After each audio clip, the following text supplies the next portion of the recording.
Ja, Tagchen, Leute. Und wir sind auf Sendung. So, da sind wir wieder. Gehe ich mal schon mal auf Load Game, dann steht auch wieder, was wir Ja. als Oh, letztes hast du erlebt übrigens haben. bei Discord geschrieben, dass wir streamen? Nö, nö, mach ich nie. Soll ich das mal machen? Brauchst du Dass nicht? die Leute darüber Bescheid wissen. Nö, muss eigentlich nicht. Stimmt, die können ja selber darauf kommen, wenn die dir folgen. Ja, Kapitel Oder 6 dich sogar. Hawkins Menschen. Ah, warte Ja, mal an die kurz. Menschen erinnere ich mich noch. Hatte ich nicht irgendwo ein Kürzel für unsere...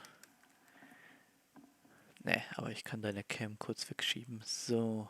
Ah, Pierce woke up in an asylum installed in the cellars of a Riverside Institute. He met Dr. Colden, a female friend of Bradley, who helped him to escape. Wandering through the corridors of his place where Dr. Fuller reigned supreme, Pierce was able to talk to a man called Francis Sanders before dying in full view of the detective. He accused Sarah Hawkins of being the cause of his torments. Pierce finally left the cursed building accompanied by Bradley and Colden. The companions in misfortune Companions. decide to use the Hawkins Mansion as a hideout. Ah, stimmt, wir sind ja aus diesem Keller geflohen. Da hatten wir diese Stealth-Sequenz. Mhm. Da erinnere ich mich noch so halbwegs dran. So, Mhm. los Wir waren geht's. ja vorher schon und. Gott, was geht denn jetzt ab?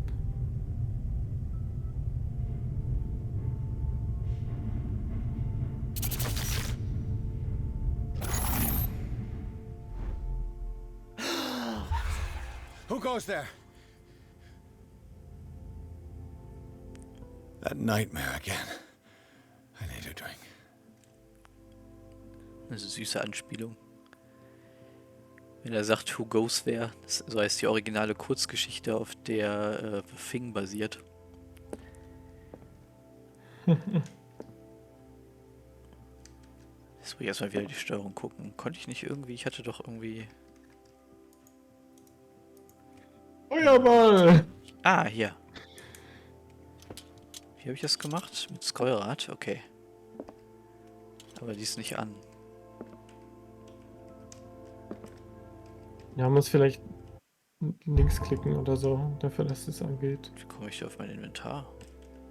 Mit I? Ne, Mit Tab? Tipp auch nicht, F1 auch nicht. Hä? Mit U? Und Inventar. Oh, jetzt ist er an. Ne, die ist nicht voll. Da brauche ich wieder Walöl für, glaube ich. Ui. Das ist aber schick. Ja. Da brauchst du wieder ein bisschen Pervitin für. Ich weiß auch nicht, warum ich das gesagt habe. No. I want to know what Bradley and Dr. Colden have to say about all this. Okay. Jetzt freue ich mich schon wieder richtig auf das Pen and Paper, was wir machen wollen. Also was ich mit euch vorhabe. Ich habe nämlich Bock, genau sowas zu machen, so eine Detective Story. How do you feel? Did I sleep long? The day is only starting. It's fine. Das ist schick.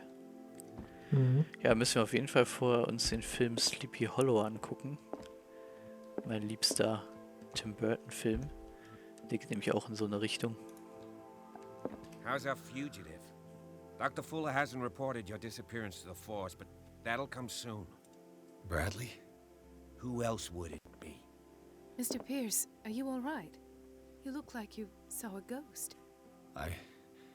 There are things I can't explain.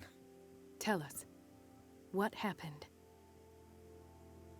Oh, ja, wenn ich wüsste, was passiert ist, oh Gott.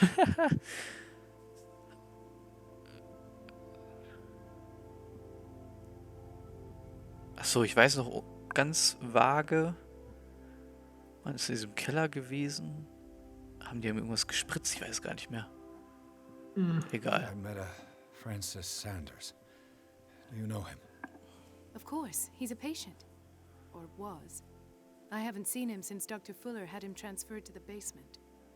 He knew Sarah Hawkins, and that's what killed him. What? How did he die? I'm not sure I can explain it. Tell me how Mr. Sanders died. Ah, das war der Typ, der auf so einem Stuhl festgebunden war. Und da hat er irgendwas gelabert und dann... Ah, Mist, ich hätte vorher noch mal in den Stream reingucken sollen. Auf jeden Fall. Crisis, he called him a I Shambler. didn't see what, but something was there with us. Of what do you speak? Sanders said it was Sarah Hawkins' visitor. He spoke of it like a living being. Sarah Hawkins?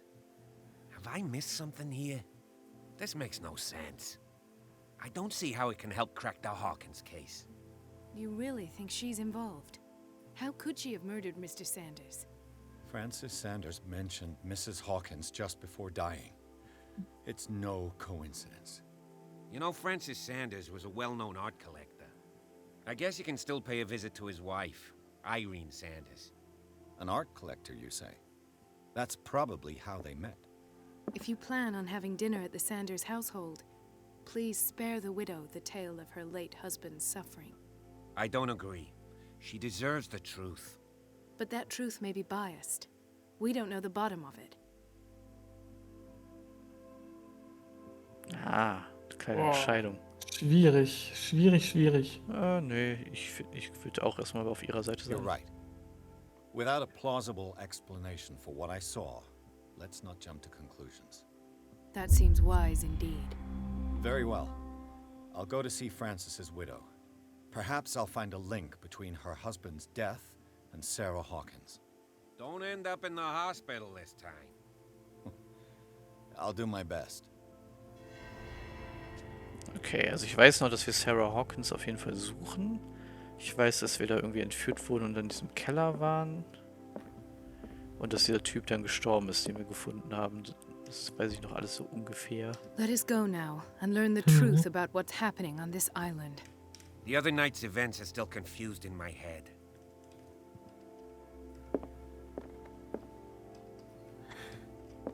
Dann wurde uns vorgeworfen, dass wir uns für irgendwelche Themen schämen würden. Das weiß ich auch noch. Oh, ne. Mein Detective trinkt nix. Der wird Wir jetzt, brauchen was trinken. der wird das jetzt aushalten und keinen Drink mehr benötigen. Egal, was für eine Scheiße wir noch erleben werden. Ja. Wir können ja erstmal oben durch. Du wolltest ja eben Ja. oben durch. Genau, ich weiß nämlich nicht, ob wenn wir unten durchgehen, das einfach direkt weitergeht, ne? Ja, wir können ja erstmal alles checken. Ach, das auch lief. Okay, warte mal, ist unten was anderes? Wahrscheinlich ist es egal. Wenn man aus dem Raum rausgeht, geht es wahrscheinlich einfach weiter. Ja, Ja. los geht's. Pierce, Colden and Bradley decided to team up to solve a Sarah Hawkins case. They have a new traitor to follow, Francis Sanders, an art collector and friend of a painter who died right in front of Pierce. The detective goes to his house in order to speak to his widow about the shambler that the unfortunate man mentioned before he died. Ah, ich bin gespannt. Vielleicht hat er irgendwelche Kunst oder Bilder gemalt von den Dingen, die er gesehen hat. Das wäre auf jeden Fall sehr Lovecraftian. Nee, das hat ja die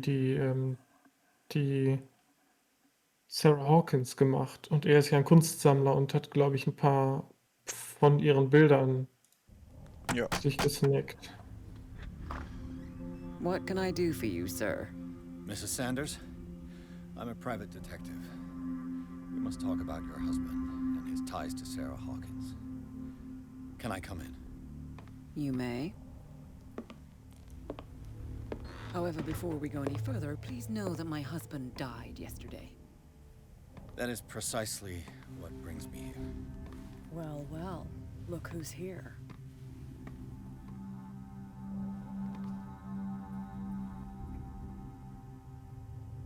You know each other. We met briefly. Time enough to iron out a few matters. The brave detective has a talent for sticking his nose into my business. I bump into her every time I'm investigating someone's death. It's a small island, Detective. My island. It's better that it's you bumping into me. You're investigating Francis' death.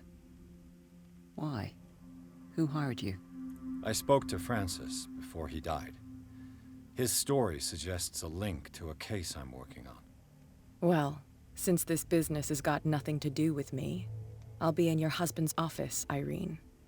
We'll carry on later. Very well, Miss Baker. This way, Mr. Pierce.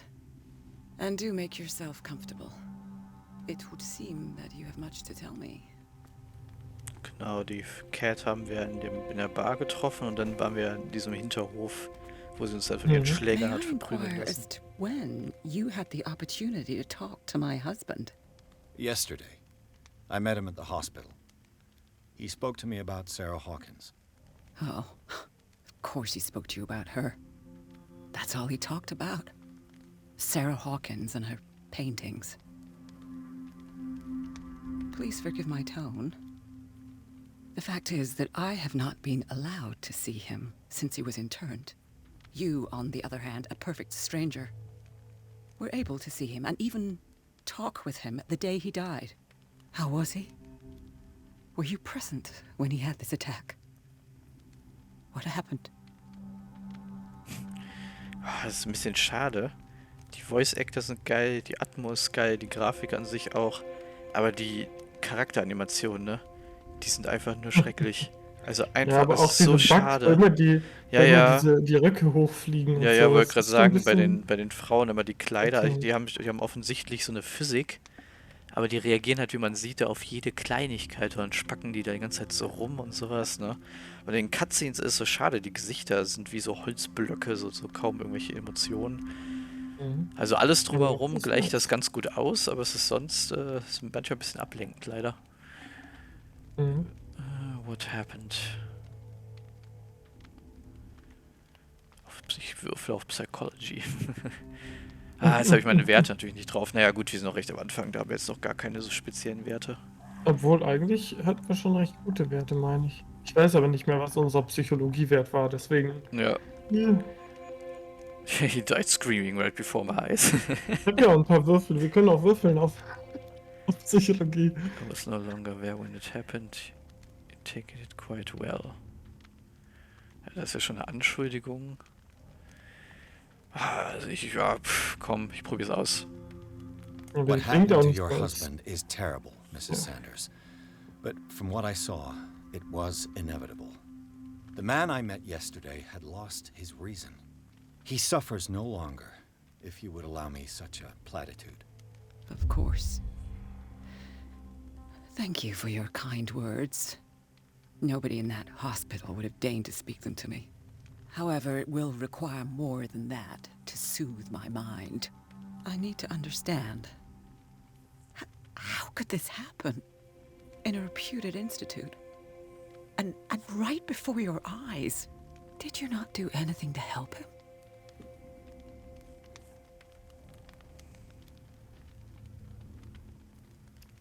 Hold to test eloquence. Two combs full was music. It wasn't me who sent him there, fände ich, ist falsch, das zu sagen, weil es ja wieder impliziert, dass sie das schuld ist, was ja im Gegensatz zu dem steht, also im Widerspruch zu dem steht, was wir schon gesagt haben. Ich fände es spannend, Eloquenz zu testen. Aber ich weiß auch gar nicht, wie gut wir da sind. Aber ich hätte Box auszuprobieren. Share your grief, but had nothing to do with it. Es ist halt die sinnvollste Antwort auch. Mhm. Naja, gut. I had nothing to do with it, Ausrufezeichen, klingt auch wieder so ein bisschen nach schnell die Schuld von sich ablenken. Das könnte einen wieder schuldig aussehen lassen. Das hier wäre eigentlich so die sinnvollste Antwort, aber ich möchte das auch ausprobieren. Mrs. Sanders, I understand your grief, and I extend my deepest condolences to you. But I had nothing to do with the death of your husband. I've just arrived on Darkwater. I'm investigating the death of the Hawkins family. The death of the Hawkins family? You mean it was not an accident? This accursed island knows only tragedy after tragedy. You too would be advised to flee it like the plague. Oh, I'm tired, Mr. Pierce. I would be grateful if you could tell me what you expect of me, and then leave. Ich verstehe aber noch nicht so ganz, woran man erkennt, ob das jetzt erfolgreich war oder nicht. Also, Ich denke, es war ziemlich erfolgreich, weil sie ja nichts dagegen gesagt hat, was wir gesagt haben. Es ist ja anscheinend durchgekommen. ja. Genau, das ist eine wichtige Frage, die wir stellen können. Did your husband talk to you about Sarah Hawkins' visitor? A shambler, to use his precise terms. Well, you can imagine that's all he talked about. It's exhibited at the center of the gallery. No better place for the painting that endowed him with the privilege of such a shameful and miserable end to his life. Hold on. The Shambler is a painting by Sarah Hawkins. Who else to paint such horrors? Take a look for yourself, if you feel so inclined. It is my only lead at this stage. I suppose I have nothing to lose. Then you have paid no heed. For my part, I refuse to set foot in that gallery again. But if you're so eager to see it, I would urge you to make the most of your visit. Because I count on ridding myself of that thing as soon as I can. Thank you, Mrs. Sanders. I won't be long. Achso, ich muss jetzt schon direkt dahin. Ja, du kannst ja schauen, ob du trotzdem noch mit ihr reden kannst.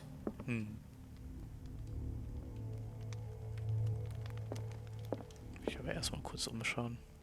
Did she really care for him after all? Dear Madam, I acknowledge receipt of the letter in which you demand the body of your deceased husband. I am sorry to inform you that I cannot agree to return his body to you. At the moment of his interment, you signed a discharge allowing me to dispose of his body as I see fit. I extend my deepest condolences to you, Thomas Fuller. I received a letter which demanded the body of his husband. Also sie kriegt den Körper halt nicht zurück, weil sie da anscheinend für irgendwas unterschreiben hat oder so. Ja. Ist nix auf der Rückseite. Gut. Weird. Aber sie wollte den auf jeden Fall zurückhaben. The day the Shambler came into the Sanders' lives. Ja, da sehen wir schon mal das Bild.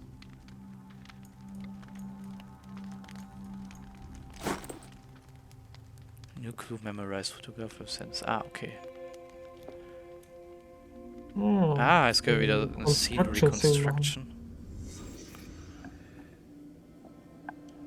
Ich finde es eigentlich manchmal ganz gut, mit neuen Informationen nochmal mit den Leuten zu sprechen. Psychology. Frances Sanders and Sarah Hawkins were close. Friends, even? Ich weiß nicht, ob du vielleicht an dem Piano was machen A house kannst. of artists. Achso, mehr sagt A er da house of nicht. artists. Ne. Okay. Sanders' accession register. He wrote beside the Shambler. Finally. What did Sarah Hawkins fear so much that she didn't want to sell the painting?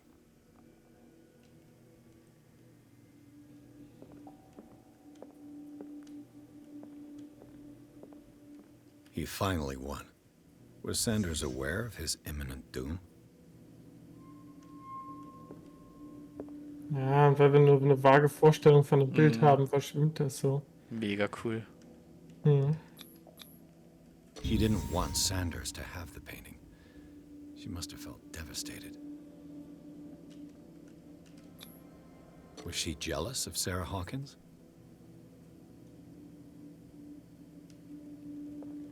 Ich finde es so interessant, weil das mit den Werten und diesem Pen-and-Paper-Dings finde ich so spannend, weil es halt so jetzt so ambivalent ist, wie ob das jetzt wie beim echten Pen-and-Paper ist, dass manche Informationen aufgrund meines Wertes vielleicht auch falsche Informationen sind, weil ich quasi einen schlechten Wurf habe, von dem ich halt nichts weiß, aber ich halt trotzdem damit Rollen spielen muss und das Spiel mir das quasi deshalb nicht sagt. Und das finde ich richtig geil. Ja, ich glaube, es ist weniger ein Wurf, sondern das hängt einfach nur mit deinem Wert zusammen. Ich glaube, das ist nicht so komplex, dass der noch ein... Huch. Jesus. The Shambler. I need to see it. Das hätte ich mir jetzt nicht gedacht. Das ist seine erste Reaktion. Das muss ich Alter. sehen. Er hat sich die Augen dafür ausgerissen, damit er es nicht mehr sehen muss. Da muss ich es jetzt anschauen. Krass, ich kann jetzt nicht mit dir reden. Na gut, Du kannst ja noch ein bisschen Klavier spielen. vielleicht später. Ja, ich habe auch schon überlegt, ob das Klavier vielleicht irgendein Code ist oder sowas. The second volume in the series covers everything from gas gangrene to trench nephritis. In addition to a precise and detailed study, the book presents some avant-garde theories. The incredible complexity of this book reserves it for medical experts. Achso, ist das sowas, wo ich wieder so einen Fähigkeitenpunkt bekomme? Haha, Medizinpunkt, genau. Geil. Jetzt kannst du noch mal das Character Sheet mit J anschauen.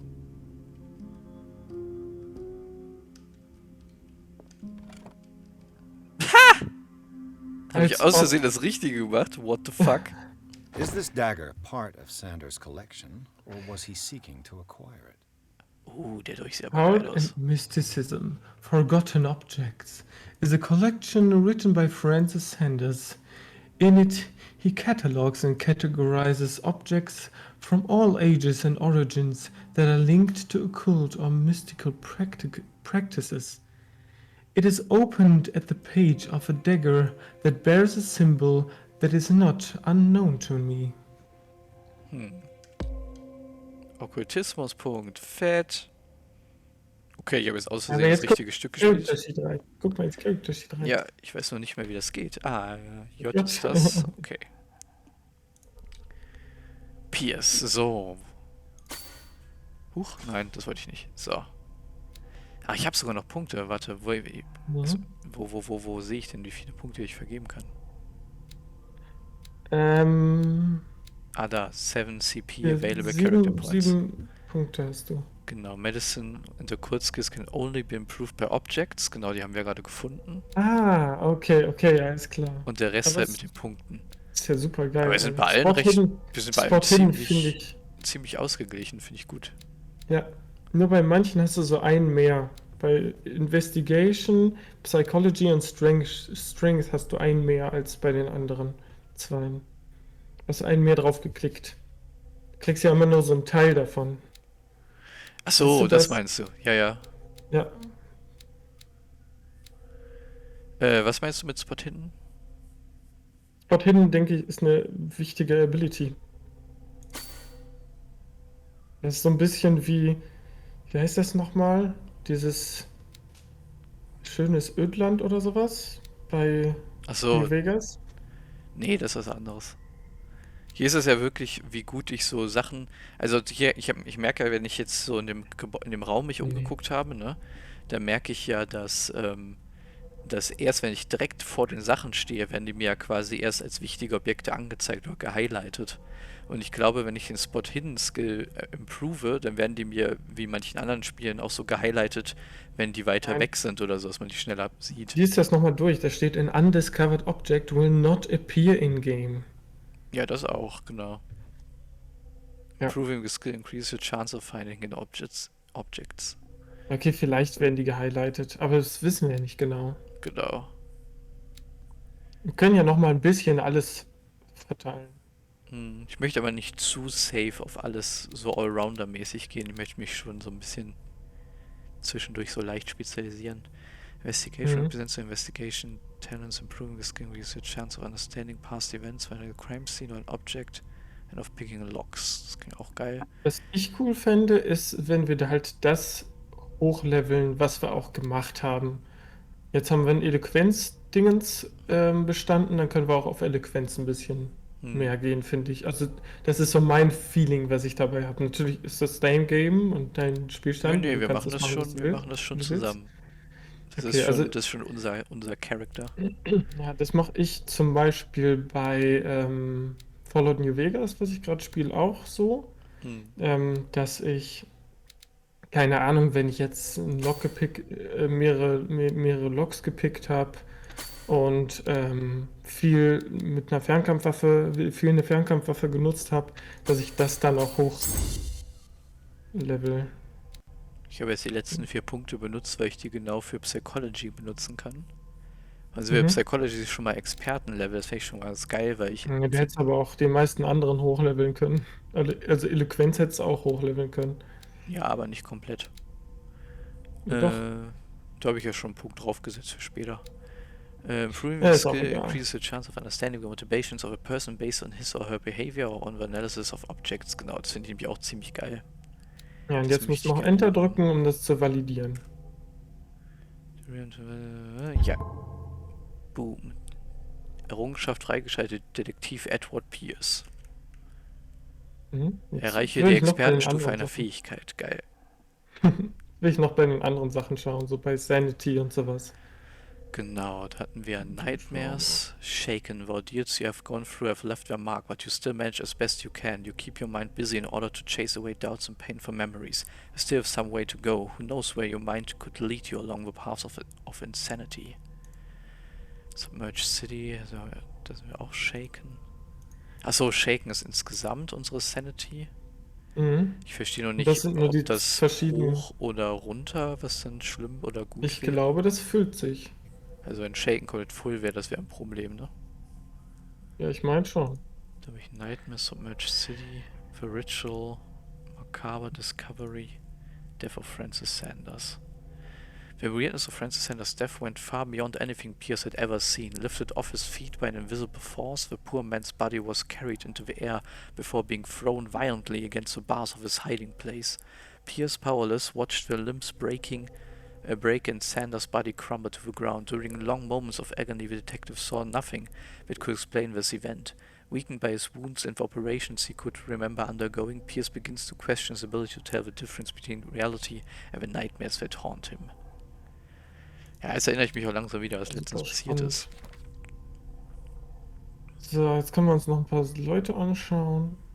Stephen Webster, 63, a wealthy businessman well respected in the Boston area. Stephen Webster came to see me in order that I investigate the death of his only daughter, Sarah Hawkins. The man accepts neither refusal nor inconvenient truths. He is ready to do anything to prove that his daughter was not mad.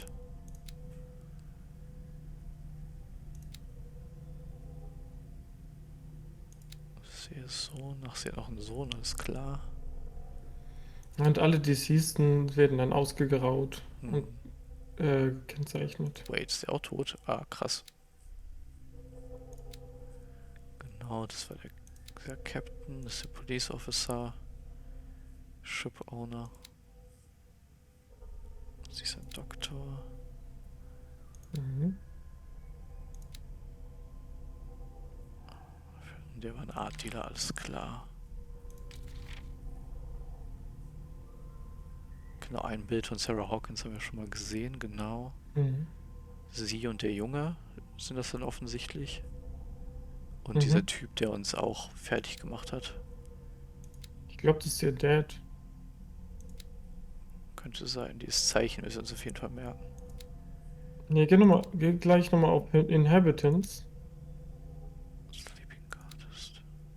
Ich denke nämlich, dass dieser Kultistentyp ist mit den Krakenarmen, weißt du? Ja, geh nochmal auf Inhabitants.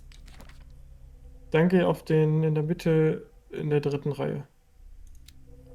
Ja, das Steht doch Charles Hawkins. He attacked Bradley after he recognized him. What could have happened to Charles on the night of a fire? I've never seen a major burns victim in such a state. Something's not right. Ja, und das ist doch der Dad von Sarah, oder nicht? Weil ich das weiß. Oder Ehemann. Steht da nicht, ne? Warte. Ich weiß nicht. Scheint mir ein bisschen alt für einen Ehemann. Ich meine, klick mal auf Sarah. Obwohl, nee, also so viel älter ist er jetzt nicht. Es könnte Nee. echt der Mann sein. Ja, Marriage to Marriage Charles zu Charles Hawkins. Hawkins. Das ist, Ja. ja, genau, das ist ihr Mann. Ich kann mir gut vorstellen, dass er sie wiederbeleben wollte. Und sich mit den dunklen Mächten eingelassen hat. Oder so, weißt du? Oder vielleicht war er es auch schuld, dass sie gestorben ist. Dadurch, Let's dass see er what sich this mit dem- cylinder has to say once it's inserted in a phonograph. Audio recording that Francis Sanders left for his wife Irene. Was brauchen wir jetzt den Das ist Auto? einfach das ist das Bild von Lovecraft. Ja. Witzig. Edison Gold Molded Record. Ich klaue mir das jetzt einfach. Geil. Ich finde es auch cool, dass das hier ein Porträt von seiner Frau ist. Witzig. Voll düster.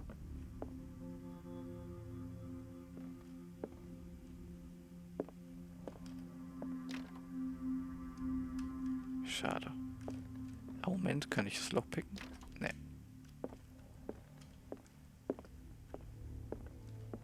Ja, wirklich besonnen. Pen and Paper. Ja, du kannst das Schloss leider nicht knacken.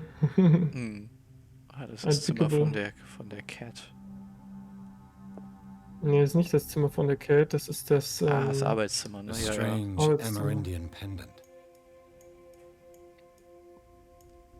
Ancient amulet, probably Amerindian. I wonder what its purpose could be. Ja, erstmal einstecken. Ja, erstmal Okkultismus. Alles Könner-Errungenschaft freigeschaltet. Für The Whale and the Cod. inspiziere 50 Gegenstände. Darkwater by Irwin Greenmouth. It is focused on the past glory of the island. Nochmal Okkultismus, geil. I could use one of those. I found these sleeping pills in the Sanders house. Were they prescribed to Francis Sanders or to Irene? Haben wir nicht irgendwo anders nochmal Sleeping Pills gefunden?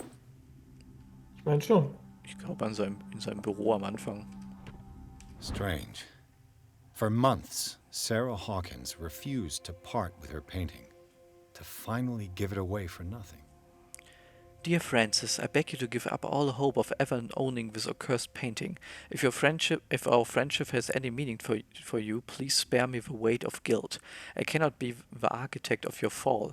I beg you, my dear friend, forget the shambler. Your friend Sarah Hawkins. Ja, also es muss hier irgendwas Spezielles dazu überredet haben. Oder er hat sie irgendwie Another volume gehabt. of the Reverend's wife's diary. The volume spends some time on Reverend Wickwood's community. His wife expresses her worries about the strange dreams that the Reverend's congregation are having since their arrival on the island. Some members of the community, her husband included, began to speak of a vision as a messenger sent by God. She is scared that they will suffer the same fate as the lost tribe. Interesting. Mit Gewalt öffnen. Yes, geschafft. New key. Key to the Sanders Gallery. Geil. Would you read the book? Ich wüsste nicht, warum nicht. Jenseits der Realität Errungenschaft. Willige ein unheiliges Buch zu lesen. Oh, unheilig. Angst. It is a kind of encyclopedia of monstrous and unknown creatures. I'm beginning to believe that they exist. Das Necronomicon. Das Malius Bestiarium Volume 2. Das ist nicht das Necronomicon.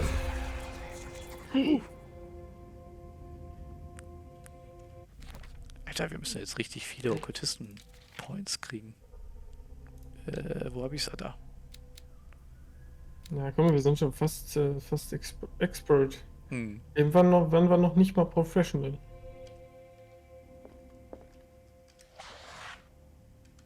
Oh, ich liebe sowas. Dissertation on an anatomical question.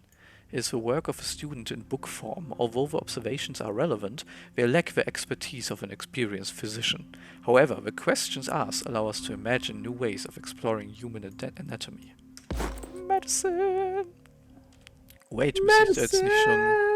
Ah, knapp. Noch ein Gegenstand, dann sind wir da professional.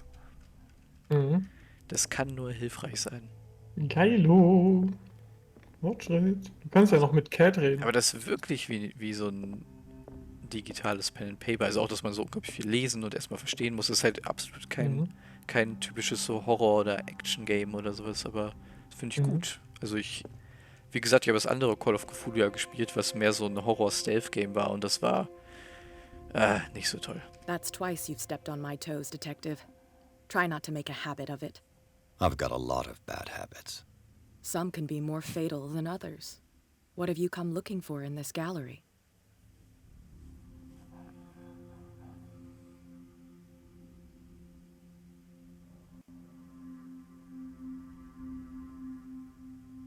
Aber ich fand das am Ich besten. möchte mich mit der mal ein bisschen gut stellen. Ne? Wir haben ja überhaupt keinen Grund, dass sie gegeneinander zu arbeiten. I'm not here to cause trouble, if that's what's worrying you. Worry me? Don't overestimate yourself. If the last beating wasn't enough for you, I can always give it another go. But as long as you keep out of my way, you're free to carry on with your visit.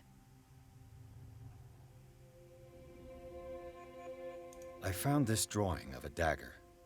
Did you come across anything like it in your reading? Perhaps. I saw several daggers in the ledgers. I could always check. What I didn't find, however, was the slightest reason why I should help you, Detective. I don't need your services. I can manage all on my own, thanks. Do it then. Alles klar. Ja, toll. Scheinbar kann ich nochmal mit ihr reden, sobald sie stehen bleibt. Not now, sweetheart. I'd like to read this without some snoop looking over my shoulder. Alles klar. Vorhin, als sie wieder so aufmüpfig war, war ich schon so, okay, ich will auf in die Fresse hauen, würfeln. Geschafft? Geil. Ja, du hast ja den Schlüssel. Ja, stimmt.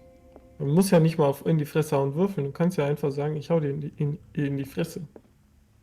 Dann muss er auf Stärke würfeln. So, Links bevor ich da reingehe. Ich denke immer, dass ich mit linker Maustaste die interagieren könnte, aber muss immer E drücken. Achso. Aber weil sich das nach so einem Point-and-Click so ein bisschen anfühlt, will ich die ganze Zeit immer einfach so klicken. Mhm. Ich habe mir auch gerade das Crosshair in der Mitte angemacht. Das war scheinbar letztes Mal aus. Mhm. Weil man einfach ein bisschen präziser solche Sachen anwählen kann. Achso, ich hatte irgendwie das Gefühl, es gäbe eine zweite Etage, aber scheinbar nicht. Ja. Aber ich mag die Atmo, die ist echt gut. Die Beleuchtung ist auch schick. Ich will an deiner Stelle What immer the die... fuck?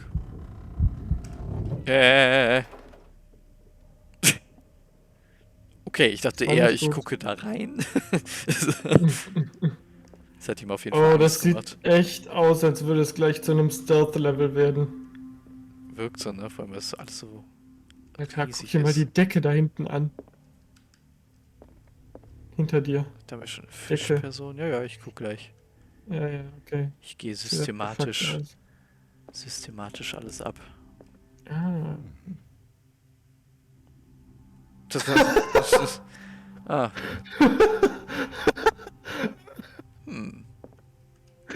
Was ist eine Mechanik?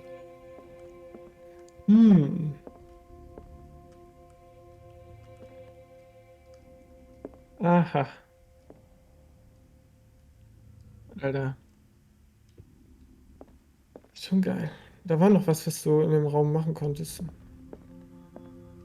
These artifacts date from pre-Columbian times. These artifacts date from pre-Columbian times. Ja, aber ich dachte, Hand bedeutet, dass du irgendwas damit machst. Moment mal. These artifacts date from pre-Columbian times. Ja, ich dachte, er schließt das auf oder so. Ja, meinst du, dass die Artefakte von präkolumbianischer Zeit kommen?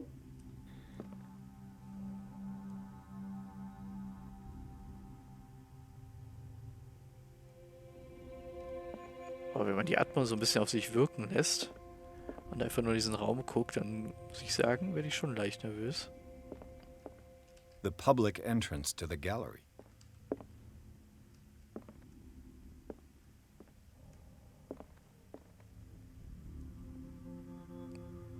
Oh, sieht das cool aus.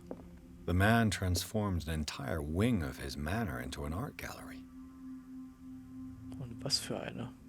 Mhm. Klingt aber an sich schon nach einer geilen Idee. Hm.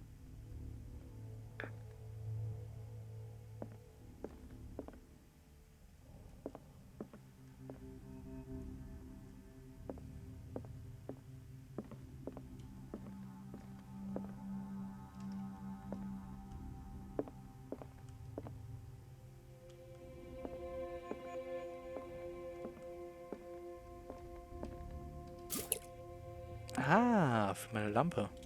Nice.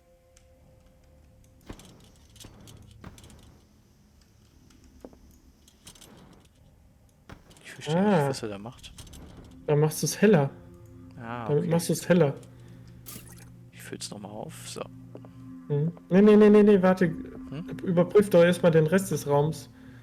Ich überprüfe doch Immer mal. erst die optionalen Sachen machen.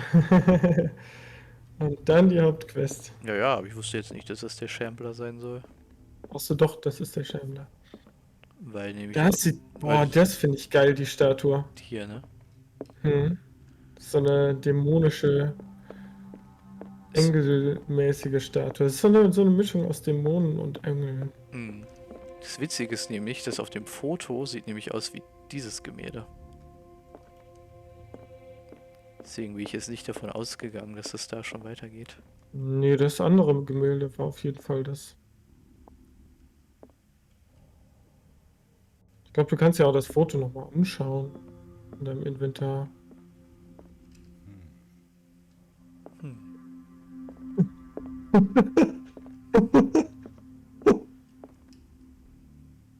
Da muss sich echt jemand überlegt haben, wann der sagt und wann nicht. Das sind bestimmt so Sachen, wo der... Ah, das ist dieser Why was he Dolch. so interested in old weapons? Why not? Also, dass reiche Leute sich für Kunst interessieren, finde ich jetzt ehrlich gesagt weniger ungewöhnlich als viele andere Dinge, die wir bisher erlebt haben. Da kann ich es auch ausfüllen, da kann ich mich wieder verstecken. Mhm. Das macht aber echt schon ein bisschen Schiss, dass weil ich mich hier gleich verstecken soll. Also, Ja, ich schätze, das Licht könnte gleich ausgehen und dann hast du nur noch deine Lampe. Du musst irgendwas zurückschrecken. Das Alan Wake-Style.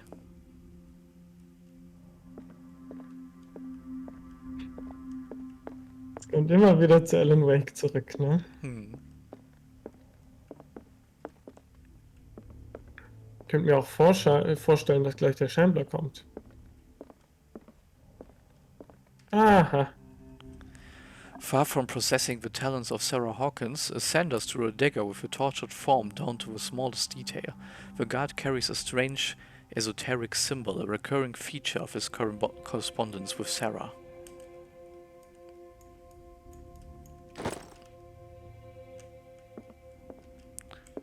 Ich finde es schade, dass er jetzt...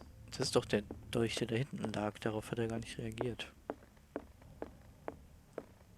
Das ist doch der hier. Why was he so interested in old weapons? Die sehen ja alle anders aus. Wahrscheinlich muss ich sogar mir das merken, weil gleich in der Stealth-Sequenz muss ich vielleicht diesen Dolch finden. Weißt du, weil hier überall jeweils ein Schau Dolch dir in nochmal der genau Vitrine das ist. Bild an.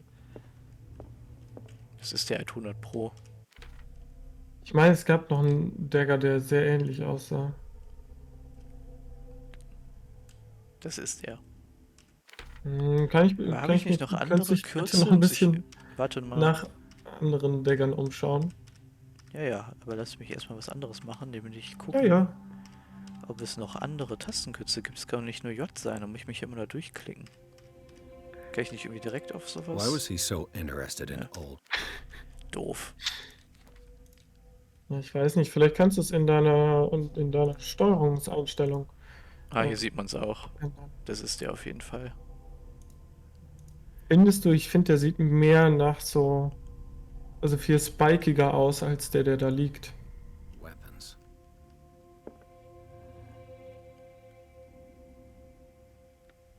Ja, ich würde auf jeden Fall einmal nochmal umgehen. Alle Daggers anschauen. Der ist auf keinen Das ist Fall. falsch. Ist auf keinen Fall. Der auch nicht. Der auch Auch nicht. nicht, der auch nicht. Nope. Auch nicht. Ich meine, hinter dir wäre noch einer gewesen. Also auf der anderen Seite jetzt des Raums. Da. Nee. Nee, der ist auf keinen Fall. Hier ist keiner. Nee, das ist der da hinten. Oder zumindest ist er da in dem Raum, falls er das Ich- nicht sein sollte. Ich Aber kann wette, gut sein, dass er das ist. ich wette, das wird gleich wichtig. Mhm.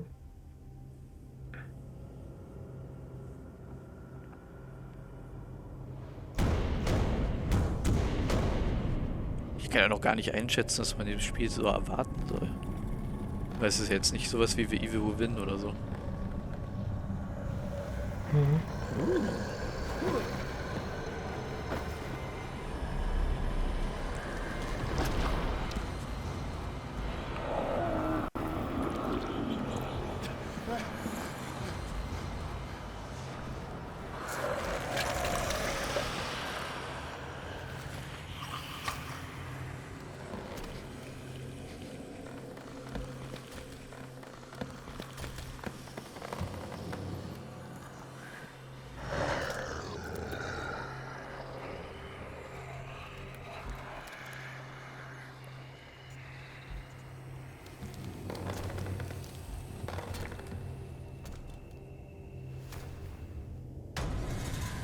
Das muss er dir auf jeden Fall lassen. Die Inszenierung ist top.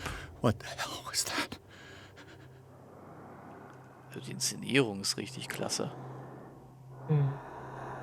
Ach du Scheiße. Ich würde nicht so lange bleiben. Nein, ich kann sie richtig hören. Von wo der Sound kommt. Scheiße. Hä? Was denn? Es ist da. Geh in die andere Richtung. Ja. Ach du Scheiße, ach du Scheiße. Ich kann überhaupt Da nicht ist hören, es, wo es sein ist soll. genau da, wo du gerade warst. Ah, da.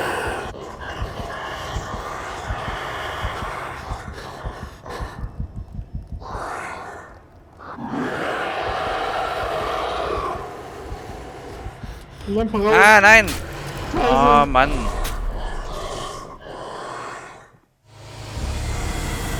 Ja, Checkpoint. Alter, ey, boah. Ah, der direktionale Sound ist leider nicht so toll, muss ich ehrlich sagen. Ich kann es überhaupt nicht hören. Kannst du? Ich kann Ja. super hören. What the hell was that? Also geh jetzt nicht in diese Richtung, Es geh wird in die einfach andere nur Richtung. laut Schön nach oder links. leise. Augenblick, ich muss ja eben Links. meinen Bildschirm schneller machen. Es kommt näher. Ah. Ich kann hier zum Ja, Beispiel ja. nicht hören, ob das hier links oder da rechts rum geht, weißt du? Es geht rechts rum, es geht rechts rum, es geht weiter rechts rum. Bitte nicht so laut. Ich oder das Viech? Nee, du. Das Ich ist bin- sonst, zu, ich- ist sonst zu stressig. Ja, das stresst mich ja auch. Und ich kann leider dann noch schlechter hören, wo es ist. Okay. Ich gehe jetzt einfach mal in Richtung von dem Dagger, Mhm. weil ich jetzt wissen will, ob das irgendeine Relevanz hat. Schau mal nach links, ob es da zu sehen ist. Yes! This dagger looks different. Komm her! Trau dich!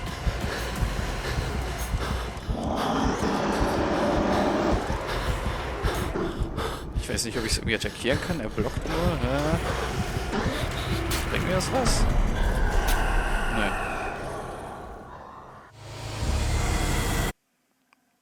Also mit linker Maustaste konnte er irgendwie nur blocken. Ich hatte jetzt gedacht, ich könnte damit zustechen, aber es ging gar nicht. What the hell was that? So. Sagt vielleicht, war es wirklich der falsche Dolch. Nee, der wird schon richtig sein, aber ich konnte jetzt, darf wahrscheinlich nicht gegen das Vieh fighten. Wahrscheinlich darf ich nur mich dann verstecken im Schrank oder so.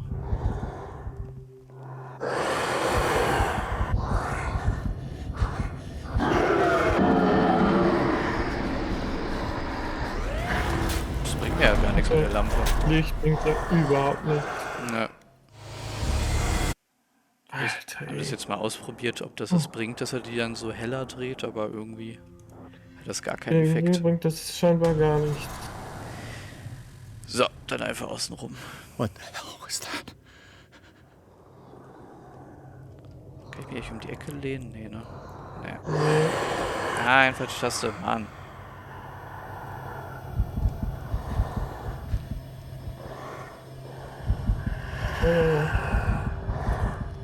In der weitergehen.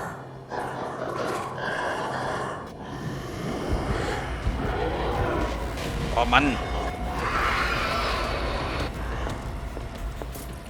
Nee, falsch. Da. Ich brauche aber trotzdem mehr Licht. Ich sehe gerade hier überhaupt nichts. So. Oh Gott, da ist es.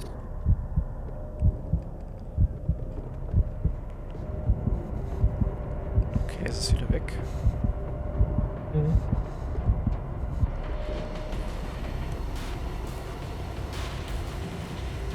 Ist alles verzerrt, weil er so Angst hat. Mhm. Ja, toll. Ja, töte mich, komm. Okay. Was soll ich machen, wenn die Musik so laut ist, dass ich das Vieh nicht hören kann? Ja, kann ich verstehen. Kann ich ja nirgendwo hinlaufen. Aber ich glaube, je näher das kommt, desto lauter Und wird die Musik. ich kann leider What the das, hell was that? nee, wenn das Vieh auf mich zurennt, ist die Musik ja auch nicht so laut wie gerade. Ich kann leider das Gegnerverhalten von dem Vieh noch nicht einschätzen, das ist das Doofe. Ich weiß noch nicht so richtig, wann es mich genau sieht oder so. Mhm.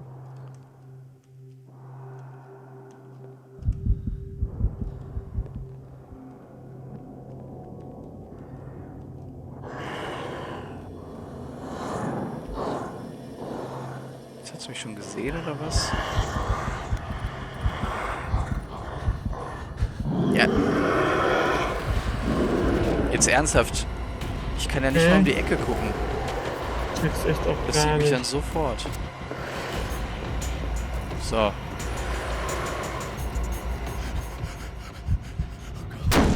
Ja. Ja, okay, jetzt hätte ich aber auch gesehen, dass du da reingegangen bist. Alles Alter, ey, klar. das ist ja super schwer. Ja, nicht unbedingt schwer. Ich verstehe nur noch halt noch nicht so ganz, wie es reagiert. Oder warum es mich manchmal dann nicht sieht und manchmal dann doch irgendwie What so the schnell. hell was that? So, was ich auf jeden Fall machen möchte, ist, ich möchte nochmal zu dem Dolch und hol mir Mhm. den. So. Das Doofe ist nämlich, bei Alien Isolation kannst du halt Ich so hätte um die Ecke vielleicht lupen, dass es dich halt hinten nicht sofort rumgehen. sieht. Hinten bei den anderen Und Daggers. hier kann man das halt nicht machen. Ich muss halt hier mal so um die Ecke und dann sieht mich das aber schon direkt und reagiert dann immer Mhm. sofort. Das ist voll doof. Ich kann gar nicht vorsichtig mal nachschauen. Ich glaube, das ist jetzt da hinten bei den Daggers. Ja, ja, das glaube ich auch. Aber es bringt mir nichts, weil ich sein Laufverhalten nicht kenne. Das dreht sich irgendwie so Mhm. super schnell um und sowas.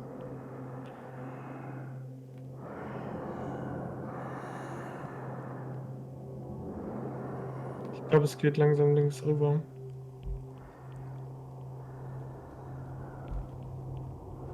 Ganz langsam. Ja, toll.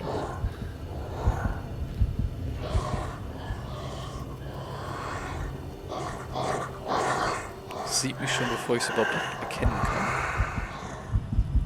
Was denn? Mann! Leck mich doch.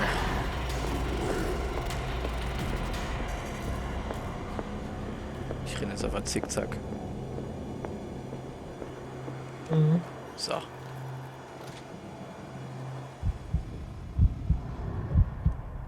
Aber es macht zu wenig Sounds. Man hört gar keine Schritte oder sowas, weißt du, was ich mal so hören könnte. Ob Man es hört hinter halt mir nur ist oder Atmen, so. ne? Ja, ja, genau. Ich weiß auch nicht, was passiert, wenn ich zu lange hier drin bleibe. Schon mal tickt er gleich aus. Ich kann nicht hören, ob es näher ist oder nicht. Ja, aber das liegt, glaube ich, an deiner Insanity. Ja. Ja, ich würde Ich habe nämlich keine Ahnung, ob das jetzt sinnvoll ist, rauszugehen. Es hilft ja nichts, weißt du? Wenn es jetzt da steht, ne, dann raste ich aus. Ja, auf jeden Fall. Ist die Musik schon wieder so fucking laut, Alter. Ich kann nichts hören.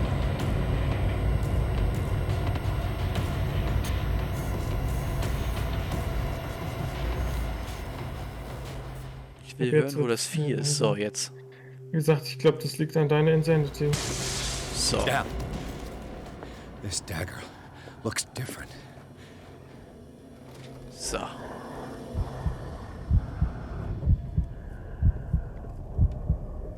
Das läuft jetzt erstmal dahin, alles klar. Und gleich wenn es weggeht, muss ich einfach hoffen, dass es mich nicht sofort sieht. Anders geht's ja nicht. Mhm. Und go.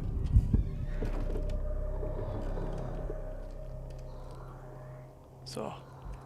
Ich weiß gar nicht, warum jetzt hier Lampenöl ist. Das bringt mir ja überhaupt nichts, das einzusammeln. So, und jetzt gehe ich einfach hier raus. Tschüss.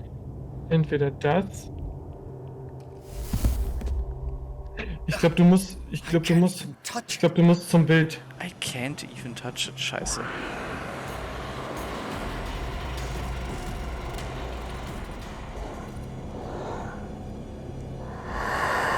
Ah, wahrscheinlich mit dem Dolch in das Bild reinballern oder was. Könnte sein. Guck mal, jetzt jetzt kann ich auch erstmal in Ruhe sehen, dass dieser komische Effekt nur ist, weil er das Vieh sieht und nicht, weil es mich sieht. So. Das ist nämlich super verwirrend.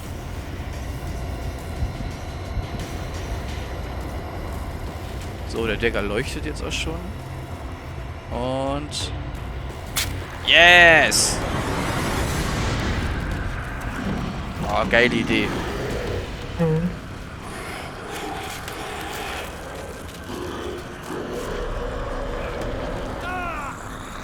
So, Hack.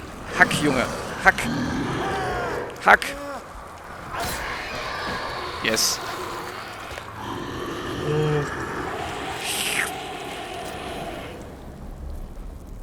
Yes. Sehr cool. Oh nein, oh nein, oh nein, oh nein. Was? Was? Ja gut, es geht nicht anders. Hack auch das. What's the matter with you?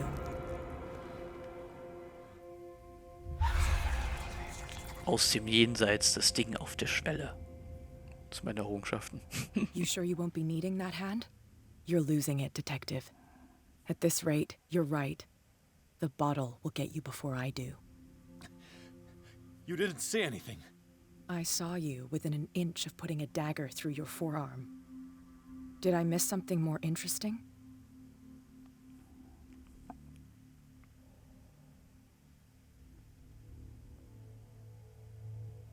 Ja, guck mal, der zeigt dir auch, wenn du was hast, also wenn du wie heißt das? Wenn du was auf einen Stat antwortest, dann zeigt er dir auch also wie weit du bei dem Stat bist. Du bist ja jetzt Professional bei Okkultism und deswegen so. schreibt er es direkt daneben. Ja, ich glaube, ich mach das. Ja. Sanders was right. This painting is cursed. What are you talking about? I was attacked by a creature. I pushed it back, I think. I think so too. Ach, jetzt glaubst du mir.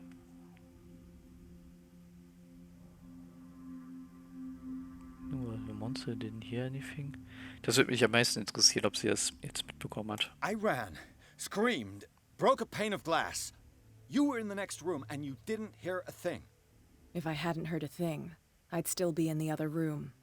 The door was blocked. I got in as soon as I could. I like to look after my goods. You mean me? Don't flatter yourself, sweetheart. I'm talking about the contents of this gallery. And by the way, where do you think you're going with that dagger? It saved my life. It's an extraordinary dagger. You should talk to Algernon Drake. He's an antique dealer here on Darkwater. He'll tell you all about it. From what I saw in the ledgers, it was him who sold it to Sanders.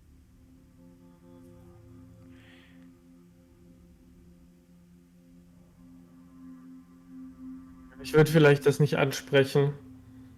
Nicht herausfordern. Ja, wir müssen sie nicht herausfordern. Wir wollen nicht weiter Stress mit ihr, oder? Ja, um Stress geht's mir gar nicht. Es geht mir mehr darum, zu checken, was ihre Intention ist. Weil ich muss nämlich auch sagen, da muss ich dem Edward zustimmen. Ich wundere mich, dass sie uns plötzlich diese Informationen so rausgibt. It's not your style to give me free information like that. Take it as payment for being my canary. A simple trade-off. Now go Okay. see your antique seller. I still got things to settle with Irene. Ah, sie mag uns. Sie mag uns. Ich will es nicht zugeben.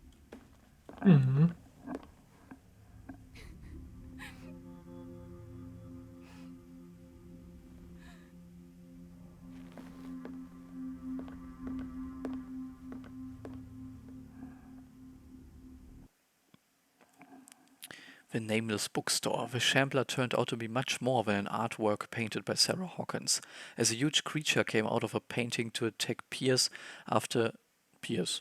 After a hard fight, the detective managed to send it back into the painting. He later discovered that the dagger he used to repel the creature had been sold to Sanders by a man named Algernon Drake, owner of a nameless bookstore. Pierce decides to pay the library a visit. Oh. Das geht ja schon mal gut los.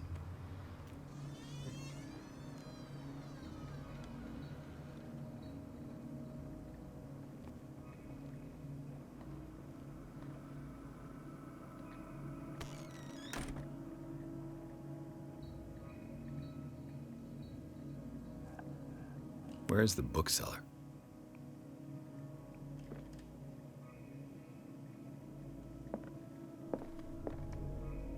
Another volume of the Reverend's wife's diary.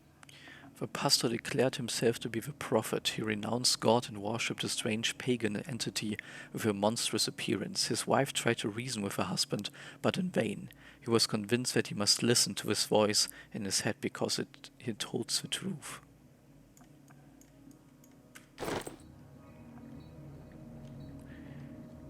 Interesting. So.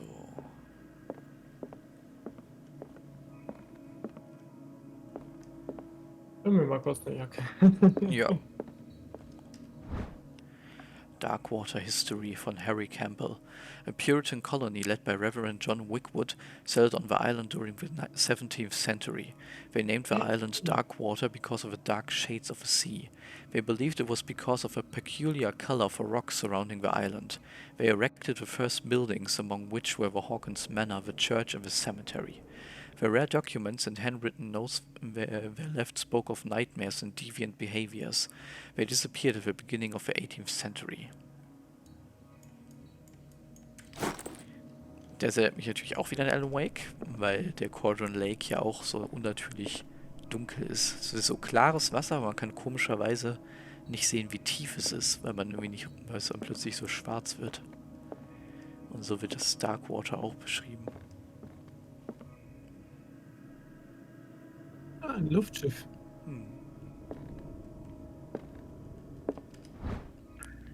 Noch ein Medizinbuch. Even a few years back, it was possible for a single practitioner to know all the medical knowledge of his time. This book, which concludes the series, shows that this is now virtually impossible. About 10 renowned doctors took part in putting together this collection. Ah, wir haben diese ganze Collection jetzt gesammelt. Geil. Cool. Da müssten wir jetzt aber immer noch nicht. Nee, Boah, knapp. Richtig Bei knapp. 40% ist es ganz. Also haben wir Nummer 3 fertig. Ich verstehe nicht, warum nicht bei 50%, aber ist auch egal. Das wäre die Hälfte. Pathology, Biology.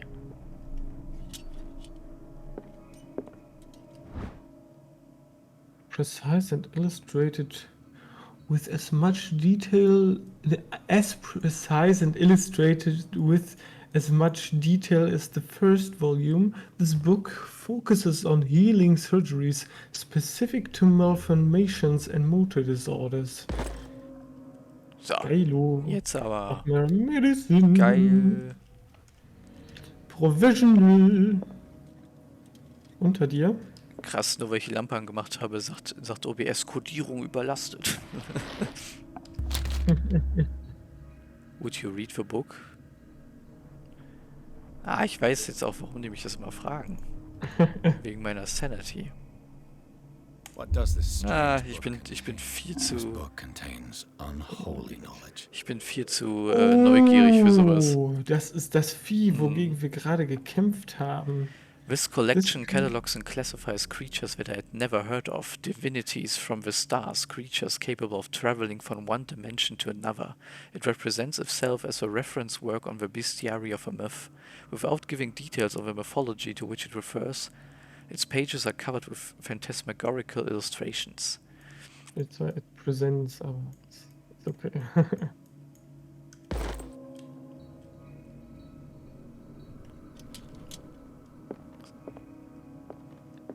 Das Witzige ist, wie es aus dem Painting kam, hat mich an Solomon Kane erinnert, diese Kreaturen aus dem Spiegel. Aber wie das Vieh aussieht und es damit durch Dimensionen wandert, erinnert mich wieder mehr an Konstantin, wo ja auch einer der Dämonen aus den aus dem Spiegel kommen möchte am Anfang. Mhm. Ah, ich sehe Ich schon. frag mich, ob du mehr entdeckst, wenn du die Lampe anmachst. Ich glaube nicht. Ich glaube, das läuft auf selber raus. The least that can be said about this book is that its title is well conceived. The illustrations of human anatomy and dissection methods presented are illustrated in great detail. You have to have a strong heart or the attachment proper to doctors to consult its pages. Geil. Also ich dachte nicht, dass man immer so viel davon findet. Ich dachte vielleicht so 2 Bücher pro Ort oder so, aber man findet ja ständig was, wenn man guckt. Oder irgendjemand ist aufgebrochen und man Ein trauriges Mädchen vor einer leeren Kiste. Das kommt mir sehr bekannt vor. Ich kann nicht. Ich glaube, du musst in den anderen interagieren. Raum gehen. Aber es ist auch ein spannendes Bild, muss ich sagen. Also ein spannendes Kunstwerk. Ah, da. Da. Das ist genau um die Ecke. Ja, ich glaube, du kommst nicht nah genug dran. Aber da war noch eine Tür. Hast du die schon versucht aufzumachen? Guck mal, hier hat jemand das mit einem Crowbar versucht. Snake? Mich wundert nur, warum das jetzt so eine Schwierigkeit ist, dass ich einfach das Gemälde öffne für die Tür. Das weiß ich auch nicht. Was soll ich denn im Raum nebenan? Das bringt mir auch gar nichts. Ja, das weißt du auch nicht. Das ist direkt hinter dem Teil. Hinter dir. What happened here? Ach, bringt halt nichts. Let's Ja, start over. das wird jetzt Where natürlich did so they ein, break in from? das wird jetzt so ein Game-Ding. Das heißt, ich kann es erst öffnen, wenn er checkt, dass jemand versucht hat, das aufzubrechen. Dabei weiß ich das schon. Ich könnte jetzt einfach zum Tresor. Blood. Seems like amateur work.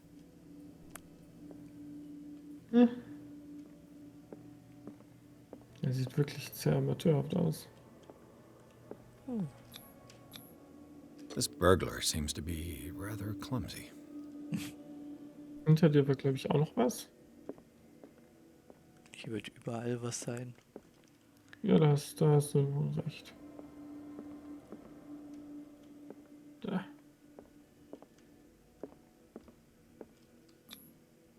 Someone tall left this footprint. A man, probably. Da kann ich wieder nicht hin.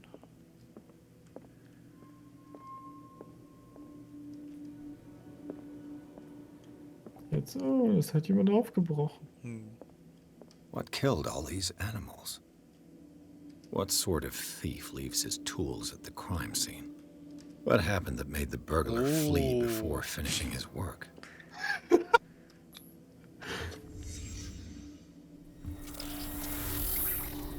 Das Symbol, das wir auf dem Dolch gesehen haben. What the... Charles Nee, nee. Hawkins? Oh, What's happening to Hawkins?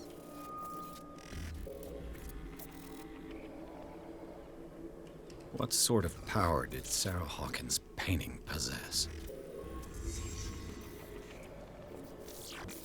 Ja, wenn Paintings ein Weg in eine andere Dimension sind, ne? Sarah Hawkins helped hide something in this safe.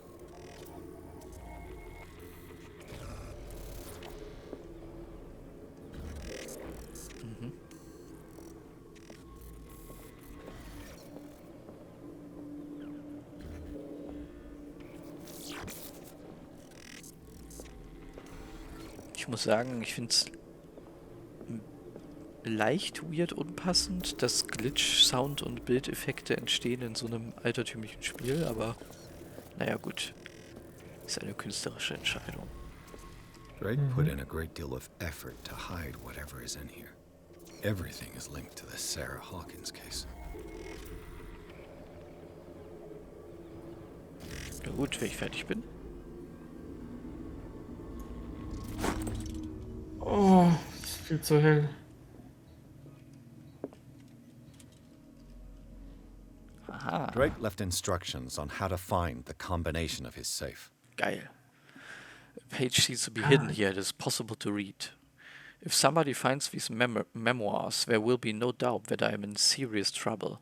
My last and only hope is that my body and bones are still in this plane of reality in order that they be recovered and burned. The funeral urn must be given to my dear mother, if she is still of this world. The following message is of capital importance. Whoever reads these lines and demonstrates acuity as sharp as mine can hope to gain access to my most precious possession. It lies within my safe, and the clues to the combination are to be found in 3 cylinders, each hidden where life and study combine in the Greek world. Each cylinder is numbered, even if, as the celebrated author says, order is the pleasure of reason, but disorder is the delight of the imagination. Indeed, despite my preference for organized chaos, I must admit that reason usually prevails in the end. If by chance a person, or should I say a genius, was to match my intellect and find the combination of a safe, I would ask that they deliver its content into the safekeeping of my friend and colleague Professor Armitage of Miskatonic University. The content of a safe is not only a vast digest of knowledge, but also a weapon that is far too dangerous for it to fall into the wrong hands. I hope that you will be able to appreciate the danger that this represents and that you will act accordingly. In any event, I will neither be there to guide you nor to suffer from your actions. Orders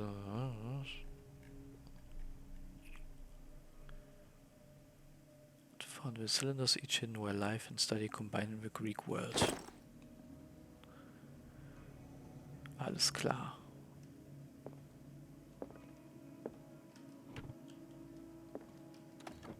Is everyone on this island taking sleeping pills?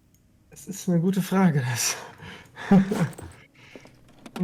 What link did he find between Charles Hawkins and an old amulet? This key that bears the Elder Sign is the only one able to protect your psyche. It is in the form of cylindrical medallion, hanging at the end of a heavy chain. Hundreds of years ago, the star and the branch, whose purpose is to push back the forces of the great old ones, were engraved at its center. Everything points to it being Charles Hawkins. Moment. Ich schiebe mal eben dein Fenster ein bisschen zurecht. Cylindrical medallion. Everything points to it being Charles Hawkins that tore it from its last owner, an Egyptian antique dealer. In press cuttings that mention the misdemeanor, the date of a robbery coincides with the last of Hawkins' trips off to Cairo. It remains to be seen whether he knows of the true purpose of the artifact. Try to find it. The key of Rhaze.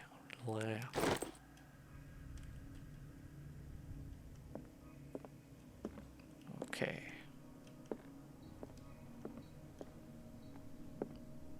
Arkham editions. Never heard of him. Opera in 8 acts by Benvenuto Scietti Brodiera, an infamous lyrical work published in Italy in 1768. It is said that the opera was performed only once, resulting in an audience riot that left several dead and missing. This volume is part of the Arkham Anthology, a luxurious collection of treatises and works on esotericism and the supernatural. How many volumes are there in this collection? The Key of Solomon. Book of Spells, supposedly written by the legendary King Solomon. It contains various rituals of invocation and rituals of curse. Re-edition by Claudio D. Waits, based on L.W. de Lawrence's original. This volume is part of the Arkham Anthology, a luxurious collection of treatises and works on esotericism and the supernatural. Also der letzte Another Satz volume by scheint Arkham editions. Collection of long-term astrological predictions written in verse. Written by Nostradamus, translated by E. Leone and Theophilus Whitebridge. This volume is part of a... Okay. Arkham editions. Never heard of him. A book of esoteric key takes in Madame Blase's Theogonic movement. How many Sorry, aber das volumes war are jetzt... there in this collection? Aber das als ersten Satz zu sagen, verstehe ich, aber nicht Ja, Die wiederholen jetzt einfach buchspezifisch. denselben Satz 3-mal oder so. The Hm. text claims that in the distant past, Europe and other continents were controlled by the mother of its people, and moreover that our alphabet is derived from the Frisian language. Another volume by Arkham A Editions. collection of essays on American folk and urban legends written by Albert Miskatonic University. Ich glaube, das eine hast du noch nicht angeschaut, das ganz oben liegt. Arkham Editions. Never heard of it. This collection of texts and different beliefs was written by a legendary philosopher. It includes a translation of the Emerald 16, Tablet, bla bla Alchemist. bla bla bla. Cylinders that Drake tried to hide. Haha. I should perhaps listen to them. 2 und 3 und einen Zylinder hatten wir ja schon aus dem einen Haus mitgenommen. Also sind das wahrscheinlich schon alle 3. The Book of Zion is the foundational work behind Helena Blavatsky's theosophical movement. Its followers place truth on the same footing as a religion. Aber hier ist schon mal ganz cool, ne? Die hat mir gerade angezeigt, dass ich hier eine Lampe brauche, um das zu sehen. Das heißt, ich muss die nicht die ganze in der Hand haben. These Tibetan writings are the origin of the esoteric movement founded by Helena Blavatsky at the end of the 19th century. The creator of theosophy would have drawn extensively on the texts of his work, but no one has ever been able to consult them. I thought they didn't exist. This book, discovered in the nameless bookstore in Darkwater, could be as much a fake as irrefutable proof of Blavatsky's sincerity. Okkultismus.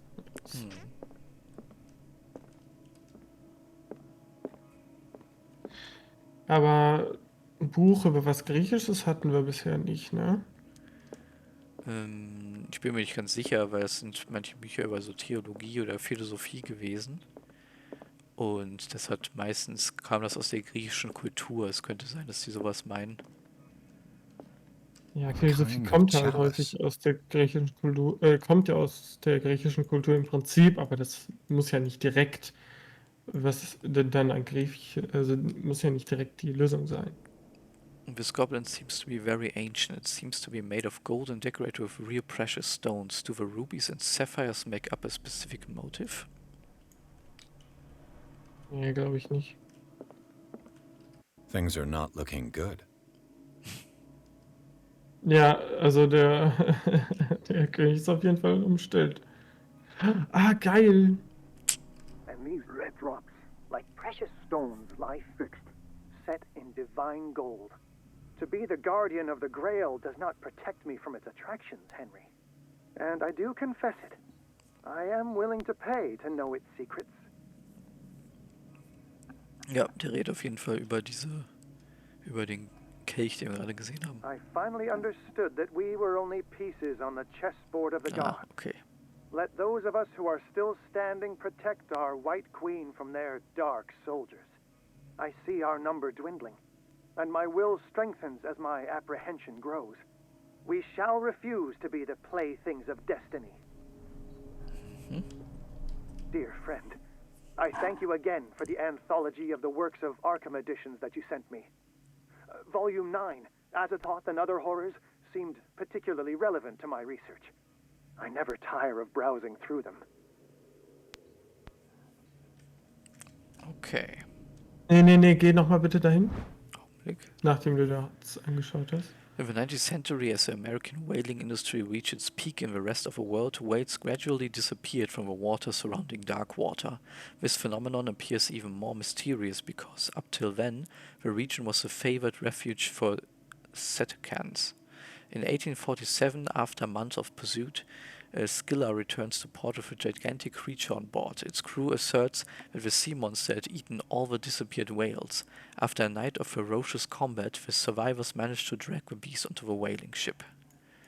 Ja, darüber haben wir natürlich auch schon gehört, ne, in der Bar am Anfang. Bitte gehen jetzt nochmal zurück zu dem Chalice of Plattenspieler. knowledge. Nicht zu dem Plattenspieler, zu diesem zu diesem Grammophon. Es waren nämlich 3 Zylinder, die Lösung bereiten. Genau, das erste ist nämlich hier mit diesen roten Steinen, ne, wie rote Tränen, meinte er ja. Das zweite ist das Chessboard of Knowledge. Queen has little protection. Genau, und das dritte ist halt dieses eine besondere Arkham Edition Buch, Volume 9, meinte er. What did Drake say about this collection? Das ist Volume 2. Genau. Drake talked about a particular... So these are the volumes that Drake was talking... What did Drake say about this collection? Drake talked about a particular volume. Das ist auch 8. So these are the volumes that Drake was talking about. What did Drake say about this collection? Wieso muss der jedes Mal was sagen, Junge? Halt dein Maul, Edward. Drake talked about a particular 7, ja. Ich glaube, Volume 9 war auf der anderen Seite, oder? Das war, glaube ich, das hinter dem Buch, hinter dem... Wie gesehen? Was habe ich denn hier aufgehoben? Achso, ist ja wieder nur Öl. Ich glaube, das war das... Ja. Nee, das habe ich ja eingesammelt. Stimmt. Oder ist die 9 schon der Hinweis? Ich glaube, du hast 1 doppelt angeklickt, und zwar die 4. Nee, es gab sowas. So these are the volumes that Drake was talking. What did Drake say about this collection? 4, Key of Drake Solomon. talked about a hier. particular 9, volume. da. There was only 18 years old. Vielleicht 18, vielleicht 9, wir wissen es nicht. Ich denke mal, es wird die 9 sein. Vorher muss ich mich nur fragen. Achso, ja, warte mal. Wie viele rote Juwelen haben wir? 1. Okay, hier ist dieser Riss. Den merken wir uns jetzt. Also 1, 2, 3, 4, 5. So. The Queen has little protection. Queen has little protection. Und er sagt noch... Nee, es sind 4 weiße Figuren noch. Deswegen denke ich, dass es eine 4 ist. Wahrscheinlich, ne? Ja. Also 5. Mir alles aufgeschrieben. 5, 4, 9 oder 5, 4, 18. Das wissen wir nicht genau. Aber er sagt, sie sind nicht in der Reihenfolge, in der man denkt. Oder die man... Nee, warte. Er sagte irgendwas über eine Reihenfolge. Von wegen, dass die Reihenfolge zwar logisch sein kann, aber die Imagination wichtiger wäre oder so. Was haben wir? 5, Dann ist es vielleicht 4, 945 oder 594. Ja, okay, 18 wird es nicht sein.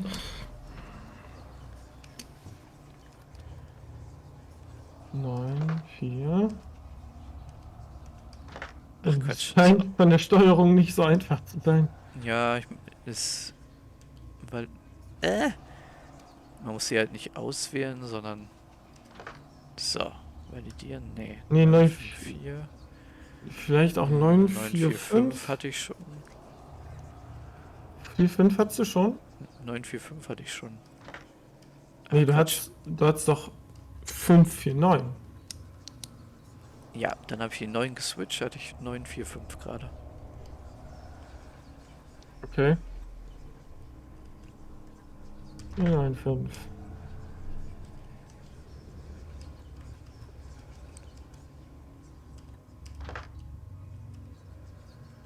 Okay, jetzt.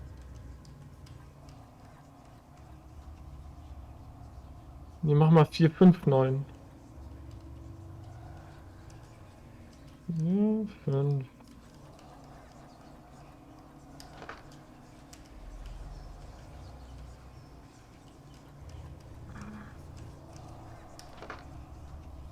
Hä? Das kann nicht sein. Also hör dir vielleicht nochmal an, was er gesagt hat. Zu dem. Also was da auf dem Zettel steht, meine ich. Zu dem. Clues.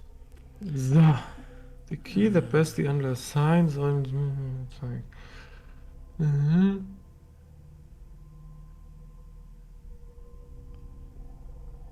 Nee, das ist das Falsche. Das ist das gar nicht, ne? Burglary. And these red drops, like precious stones, lie fixed, set in divine gold. To be the guardian of the Grail does not protect me from its attractions, Henry. And I do confess it. I am willing to pay to know its secrets. I finally understood that we were only pieces on the chessboard of the gods. Let those of us who are still standing protect our White Queen from their dark soldiers. I see our number dwindling, and my will strengthens as my apprehension grows. We shall refuse to be the playthings of destiny. Ah, vielleicht muss man die Königin ausblenden und nur die Ja, Soldaten, die vielleicht. übrig Dear sind, friend, nehmen. I thank you again for the anthology of the works of Arkham editions that you sent me. Volume 9, Azathoth and Other Horrors, seemed particularly relevant to my research. I never tire of browsing through them. Vielleicht ist es dann Warte, kannst du dir die 9, 3, Volume 9 5. nochmal anschauen? Da ist nämlich keine. Oder doch, da ist die Queen drauf. Kannst du dir Volume 9 nochmal anschauen? Mhm. So these are the volumes that Drake was Okay, talking also es ist about auch in dann his auch message. schon richtig.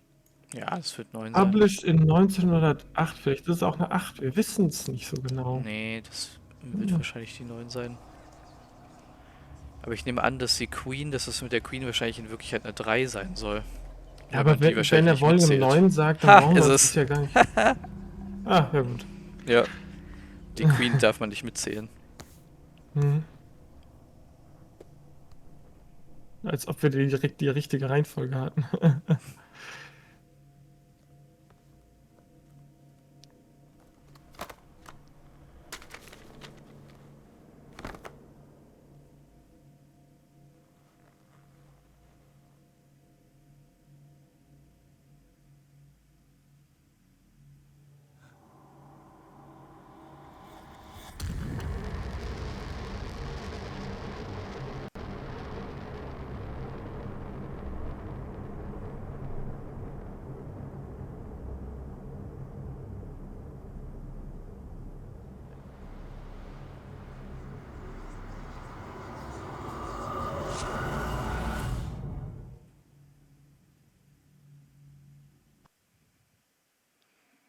Sind wir wieder im Riverside Institute? The nameless bookstore Pierce traced the trail of an attempted burglary. He discovered that Charles Hawkins was behind the attempt. Pierce opened the bookseller's safe to find what the letter and Sarah Hawkins had hidden there. A book covered in human skin lied inside. Ah, es ist das Necronomicon, geil.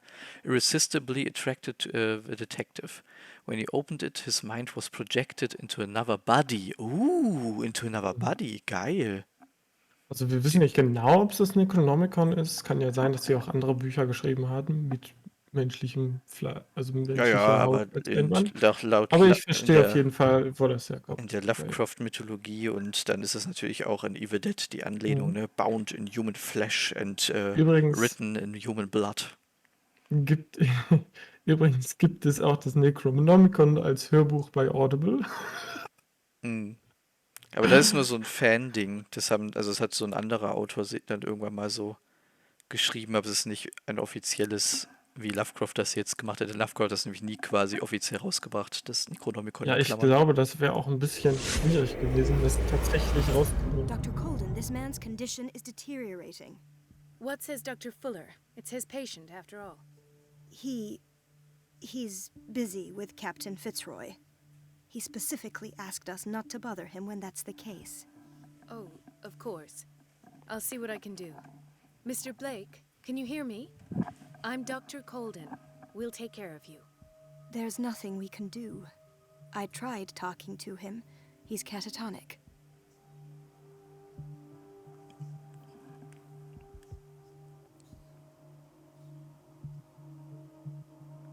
Very well. I'll examine him. Gucken wir uns die erstmal an. 30-year-old subject. Severe hypothermia. Erythematous papules around the eyes and eardrums. Necrosed palpebral tissue. Lord, this smell.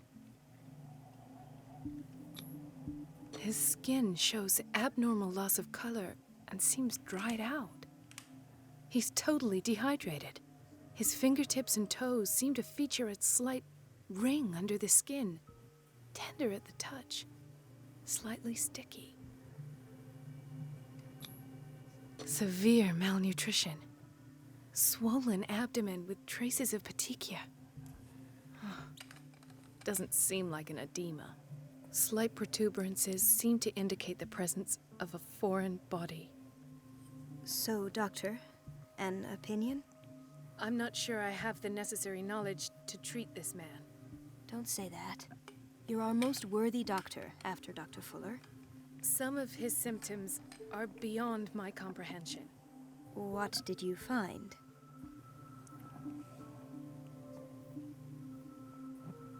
I see signs of hypodermoclysis, but he's still dehydrated. When was his last IV? He's constantly under perfusion. I've even gone beyond the recommended dose to no avail. And you won't believe me, but when we bathed him earlier... He seemed to feel better? Yes. Like he needs an aquarium, not a perfusion. But that doesn't explain his condition. In spite of the muscle contractions, his arms seem limp. Yes. They can't have decalcified, not at this rate. And yet, if there is a bone in this arm, it's softer than that of a newborn baby. What about his cranium? It's soft at the touch. It does seem like the skull of a baby. Look at these sticky rings growing at his fingertips. What can be happening? I'm sure you'll find an explanation. You have to. Ja, der verwandelt sich langsam in dieser Fischmenschen. Did you examine his abdomen? It would seem there's something inside. He hasn't eaten in days. Are you certain it's not an edema? No. Can't you recognize an edema? Pushing with your finger won't leave a trace. And look at these bumps. It's not like he could be pregnant. Whatever it is, this man has something inside him that shouldn't be there. We should operate on him at once. Dr. Fuller said not to worry, that the edema would go away by itself. You know, I'm not sure Dr. Fuller is telling the truth. Darum immer erstmal selber gucken. I almost don't believe it myself, but these symptoms are not those usually associated with the human species. What do you mean? Don't tell me you believe in extraterrestrials. No. This poor man is from our world, all right. But his body is undergoing unnatural mutations. And this transformation is killing him. His body simply can't cope. Where could he have gotten such an infection? I pray that it's not here. Dr. Colden, may I know what you're doing to my patient? What I'm doing? How about what you've done to him? Let us calm down, my dear Marie. I don't appreciate your tone, nor your insinuations. I've done to him what I do to all my patients, provide him with the best available care. Your imagination is without limit. It's your homemade drug again, is it not? Those people are not your guinea pigs. There, there. What have you seen to put you in such a state?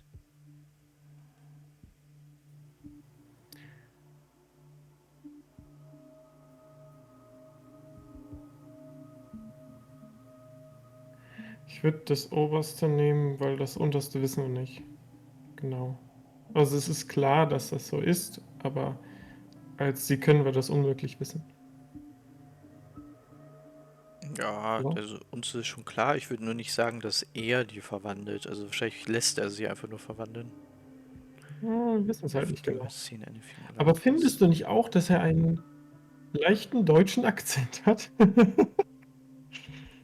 Das ist mir jetzt nicht so aufgefallen. So wie der typische deutsche Arzt, der Bösewicht ist. Weißt du, was ich meine? Ja, aber ist mir jetzt nicht aufgefallen. Naja. Ich würde eher ich würde vielleicht das obere nehmen. Das obere ist irgendwie so zahm. Nee, ich finde, das untere spricht mehr aus unserer Unwissenheit raus. Das obere ist, dass wir klar sagen, okay, das ist etwas, worum wir uns kümmern müssen, weißt du? Ja. These are alarming symptoms. If we don't act, he'll die. Do you believe that? I'm not as convinced, you see. I even think this man has a strong chance of completely healing from his ailments. No, Doctor. This patient isn't himself anymore. He's dying. Really? What do you mean by isn't himself? He's changing. His physical characteristics, they are more animal than human now. fascinating. An animal, you say? Could you be more precise? Cephalopod, perhaps? This amuses you. Your reaction does. I know your thirst for knowledge, Doctor. It's your innocent worries for this man that have you overreacting. For this man, and the others whose medical files you've been hiding. I have to protect my discovery. These people owe me their life, but the world isn't ready yet. It will be, in time. I will not let you do this. You disappoint me, Marie, but I still have hope you'll one day share my point of view. In the meantime, take care of your own patients and try not to forget who you're dealing with. Was that a threat? What did he mean? It was a warning. Dr. Fuller is this institution's founder and one of our profession's most influential voices. My word is of no weight against his. If I continue to protest, I will only ruin my reputation and career. It's scandalous. Can't we do anything? Is there no evidence of his crimes?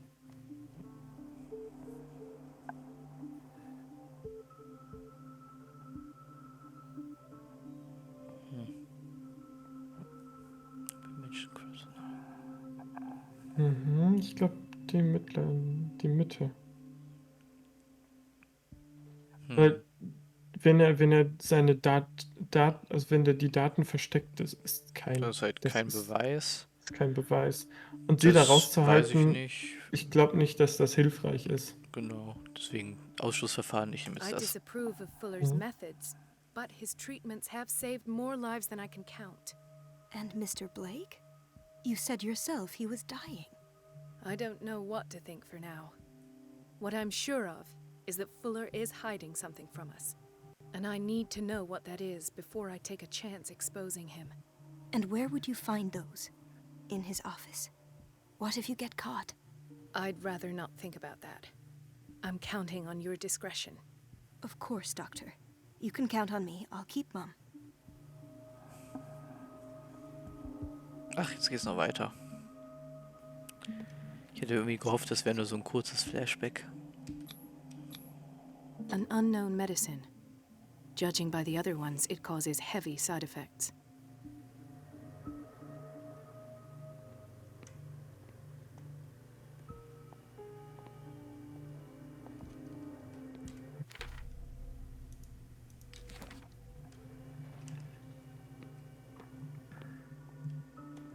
Chronic insomnia. Like half the island.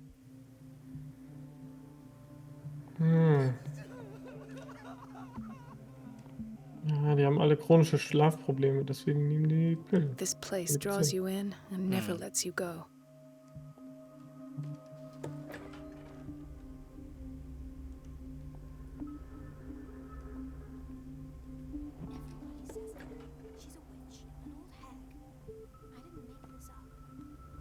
Krass, du kannst es jetzt alles durch...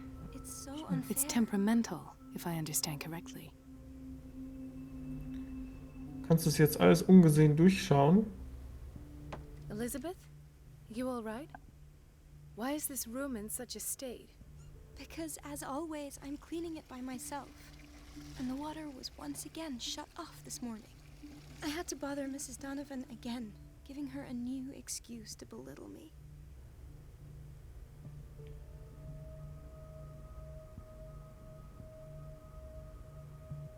Do you really need Mrs. Donovan to open a valve? Why not ask the janitor? I can't make these decisions without her approval. Imagine if there were a leak. Anyhow, the boiler room is locked half the time. So every time the water gets shut off, I have to go and endure her reproach until she's settled the problem. I see. Courage, Elizabeth. Thank you, Doctor.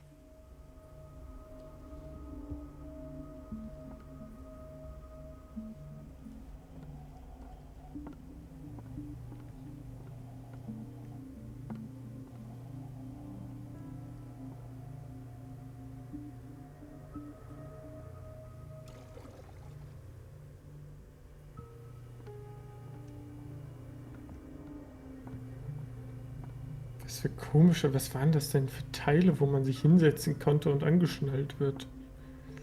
Ja, das sind so Steam-Dinger, die kenne ich auch noch aus so alten Zeiten. Da setzt man dich So rein und dann ist das Dampfbäder. so ein Dampfbad, genau.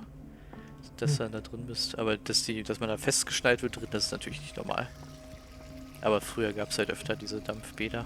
Ja, ich kann mir auch vorstellen, dass das nicht nur ist, weil die Leute da irgendwie fliehen wollen oder so, sondern weil die halt krank sind und teilweise nicht selber nicht eigenständig sitzen können, weißt du? Ich kann einfach Weil würden überall die sonst hin. umfallen. Hm.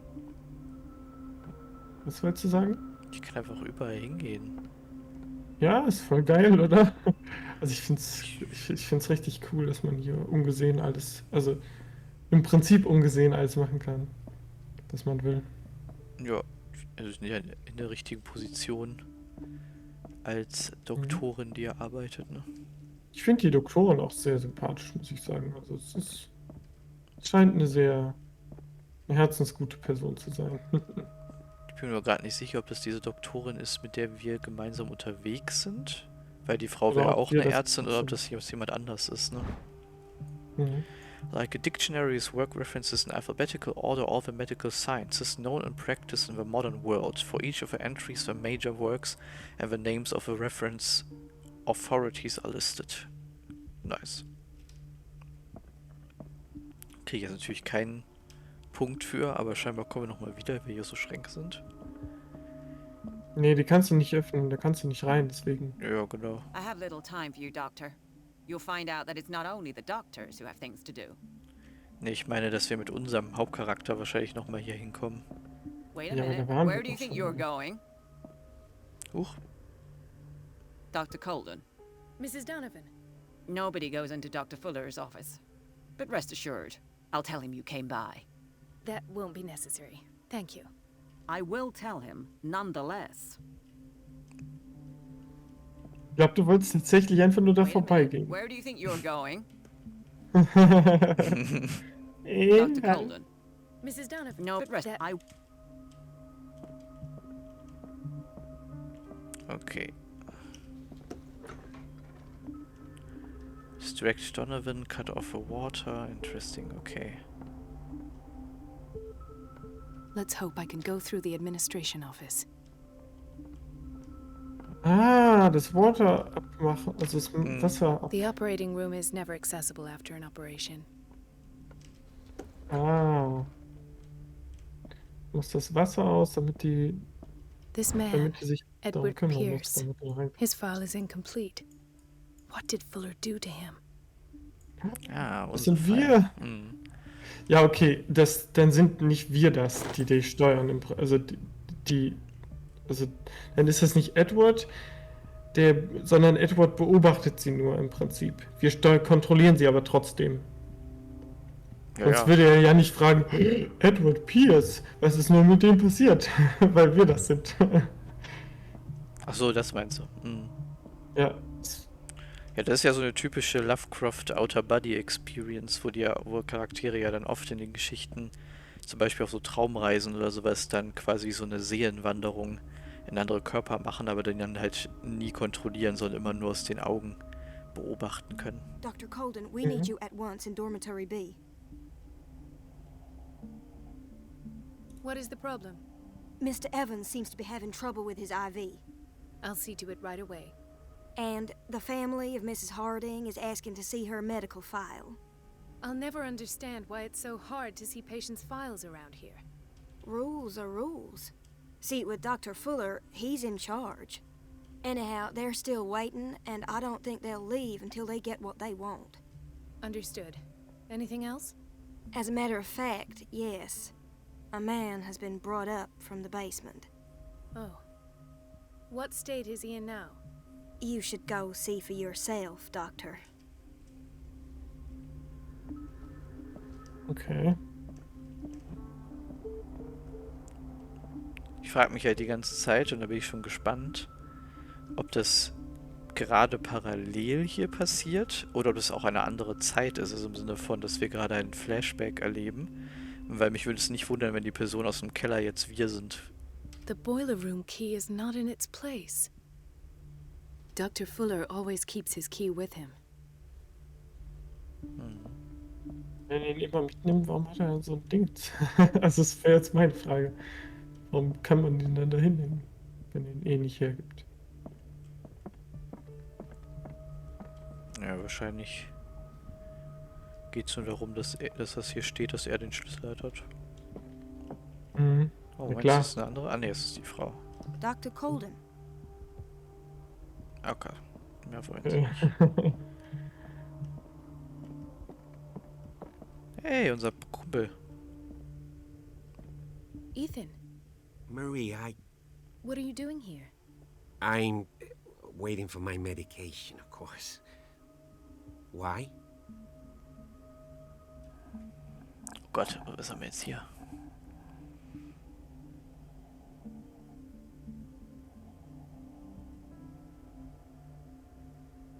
Das ist die Master. You're not This here master for in- treatment, right? Am I so obvious? Only to me. I know you worry about me. I trust you. I'm happy to see you. Me too, Ethan. Is that all? Well, there might be something else. I'm not sure. Tell me. I have nightmares. They keep me awake every night. It seems stupid, I know, but they're terrible. Actually, you're not the only one. No. No one has ever seen the things I see. It's like I'm turning mad. So many people have this affliction. It's like an epidemic. Do you think it might be related to Fuller's work? I don't know yet, but I will figure all this out. Everyone in Darkwater is suffering from nightmares. Really? We don't have any medication left. Oh. There's no excuse then. I should let you work. Take care, Ethan. You too, Marie. Sehr gut. Ah, ich mag das, dass es so rollenspielmäßig ist. Mhm. Also wir hätten jetzt auch was verschreiben können, sagen können, ja gut, wir sind der Doktor, hier, ich verschreibe dir was, aber es war natürlich viel schlauer, einfach zu sagen, Moment, erstmal durchleuchten, worum geht's eigentlich. Ich bin der Überzeugung, aber mal schauen, ob das stimmt, dass der Dr. Fuller irgendeinen Dreck in das allgemeine Trinkwasser gekippt hat, wahrscheinlich sogar. Und deswegen alle in der Stadt dann auch denselben Effekt haben. I don't get Ja, why vermutlich you're langsam waiting so verwandeln. long. Almost no patients here. Ich denke, dass der halt irgendwas mit dem Necronomicon oder sowas zu tun hat und sich daraus was geschnappt hat, womit er die Leute gefügiger für die Old Gods, die Ancient Ones machen kann, weißt du? Ja. Oder halt, dass die sich alle in diese Fischviecher verwandeln und er das quasi so biologisch halt quasi sehen möchte, wie diese Transformation vonstatten geht. Ich kann mir auch vorstellen, dass die Person nicht sterben wird, die sich da liegt. die verwandelt, sondern es ist einfach nur sich dann der Körper quasi so klimatisieren muss an das Neue. Und das, aber wobei ich gerade überlege, nee, er könnte doch sterben, weil er nicht in Wasser ist. Wahrscheinlich liegt es daran. Where did my fiancée go? I hope those nutcases will stop burdening her with work. Okay, es sind viele Leute, die arbeiten müssen und der Typ meint, hier sind kaum Patienten. Es ist wirklich unnatürlich leer. Also es sind wirklich nur 4 Leute. Also ich würde nicht sagen, es ist unnatürlich leer, aber es ist halt unnatürlich, dass er so lange warten muss, wenn es so leer ist. Nee, ich meine Und du solltest in Block B gehen. Ich meine nicht hier, ich meine nicht das Wartezimmer, ich meine hier im Sinne von, was Patienten angeht. Ne, guck, hier ist fast keine Sau. Und deswegen glaube ich, dass er in der ganzen Stadt experimentiert. Deswegen kam ich gerade aufs Trinkwasser. It's a quiet little town. Days go by, steady as ever. I wanted more for myself, but... Ja, verstehe ich. Hawkins Wing. Nee, da stand noch was drunter.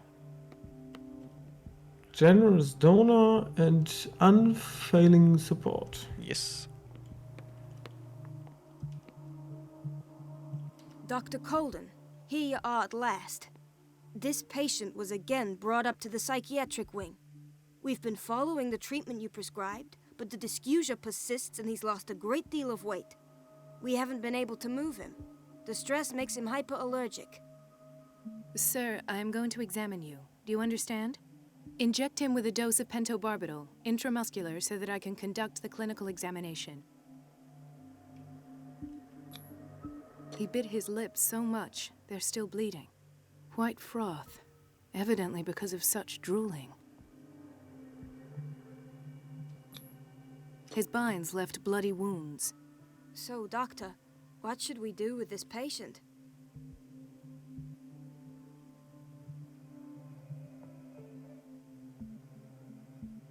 Würde ich nämlich auch sagen. Das Unterste. Those basement brutes tied him up too tight, and now he's hurt. I keep trying to heal his wounds, but he reopens them. Do you have a diploma as a nurse? Excuse me? So take care of this man. Sehr schön.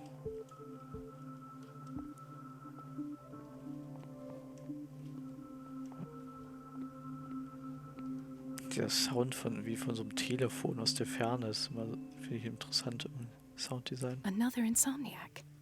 I should find the cause for such a widespread trouble. Ach, guck mal, was da für eine Flasche steht.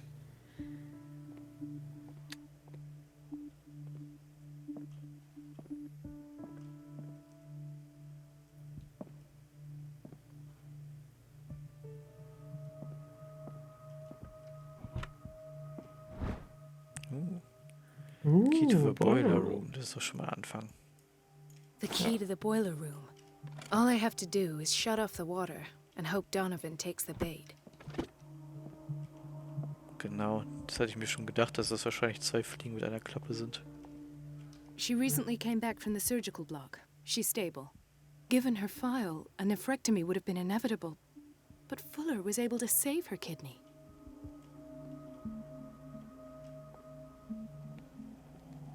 He broke his back in an accident down by the docks.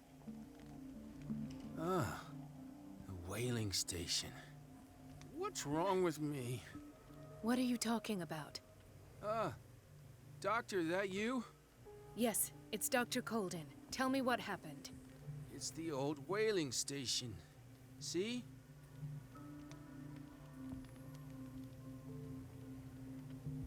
What did you see there? Nothing. Nothing at all. The floor was all rotten and I fell straight through. And that's how you broke your back? Perhaps. No idea. Passed out. I'll just sleep a bit more. Alles klar. Why did nobody tell me about her admission? The file describes the state in which Irene Sanders entered the Riverside Institute, as well as the treatments administered to her. Fuller added a handwritten note. He recommends to take her down to a psychiatric wing in order to provide her with the quiet and rest that she needs. Das ist Irene Sanders. Mrs. Sanders? Die sieht entweder nicht gut aus nicht oder sie ist ansprechbar. es gar nicht. Das sieht so ein bisschen aus wie so ein Kopf von Wie einer eine Puppe, Maske, weißt ne? du? Hm. Ist natürlich in dem Spiel schwer zu sagen, aber es könnte sein. Ja, man weiß halt nicht, warum das so aussieht. Hm. Ob Nee, es ich meine- tatsächlich so aussehen soll oder... Ja, ob es genau. Aktion- Wenn ich jetzt den Typ mir angucke, der schläft, das sieht halt nicht so viel anders aus. Ja, okay, da hast du schon recht. Aber schwarze Augen... What's he doing here? Ja, die hat doch so Make-up auf den Augenlidern gehabt. Das sieht ja nur so aus, wenn die die zu hat.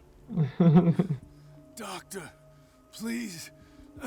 My chest. His perfusion of a semi-physiological solution doesn't seem to work. He's undergoing a ventricular fibrillation. Nurse? Deborah, come and help me, please. His potassium level is too high. Replace it with 2% glucose solution with insulin, calcium, and sodium bicarbonate. I'll tend to it right away. Thank you. He's in your hands. Spannend, wie viel man hier machen kann. Bitte? Spannend, wie viel man hier machen kann. Mhm. Ich hätte gedacht, das wäre jetzt eher so ein kurzes Flashback. Man kriegt so eine wichtige Info und dann ist gut. Ja, aber das geht richtig lang. Ich fand das richtig. Dass man hier so ein komplettes Level machen kann, ist ja echt krass. Mhm. No, you're pulling my leg. I'm not joking. I saw the schedule. She's alone in the bathroom again. And she still says nothing to that old witch, Donovan? Oh, listen to the way you talk, you naughty girl. And the answer is no. You can imagine that she doesn't dare say a thing. That silly goose lets herself be trodden on. Oh well, at least we won't have to clean for a while. And just wait and see the next time the water's cut off. It's a real show. Irgendwie möchte ich dieses Wasser nicht abstellen, weil mir voll leid tut. Weißt du?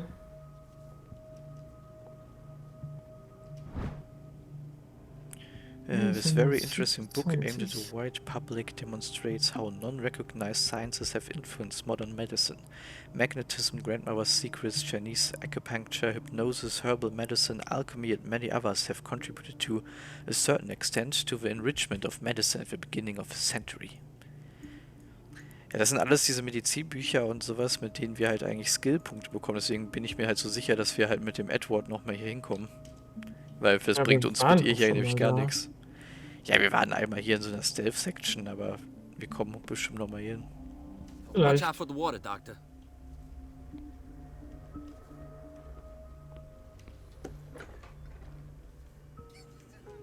Gentlemen, may I help you? We're waiting on news regarding our mother, Maureen Harding. She came in with a kidney problem, but we haven't heard anything since. I've tended to her, and I have good news. Her blood analysis is reassuring. Her kidneys are as new. Are you talking about the same person? This is miraculous. She's still recovering, but you may speak to her upon her awakening. Oh, thank you so much, Doctor. We'll wait for her to wake up. We've been here since this morning, so it won't make a difference. Ich habe gerade eine Steam-Errungenschaft. Alles Steam-Errungenschaft. okay, ich würde da vielleicht nochmal nachschauen. Ich habe eine Steam-Errungenschaft bekommen, Hippokratischer Eid. Heile alle Patienten. Geil. Ich fühle mich gerade wirklich wie eine Ärztin aus dem 19. Jahrhundert, ne, die einfach ihren Job hier macht. Ich finde das voll cool. Ja. Das ist immer noch eher.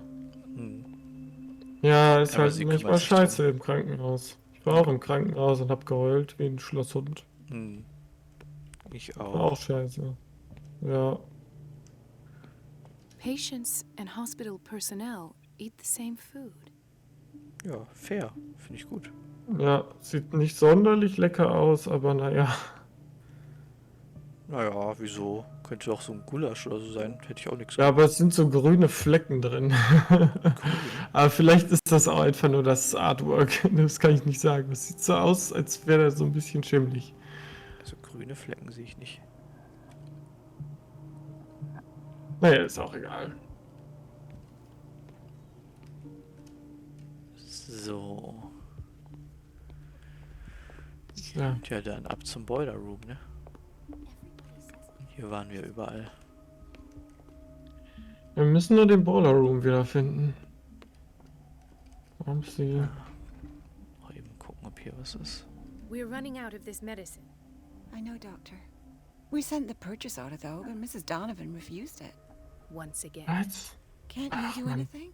Donovan takes her instructions directly from Dr. Fuller. I'm afraid I can do nothing about it for the moment.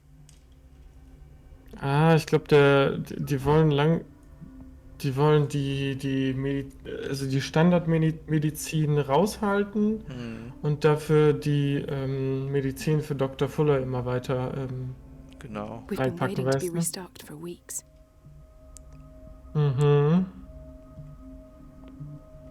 Ja, der möchte halt unter allen Umständen verhindern, dass sie The doses geheilt werden. prescribed by Fuller are far too high.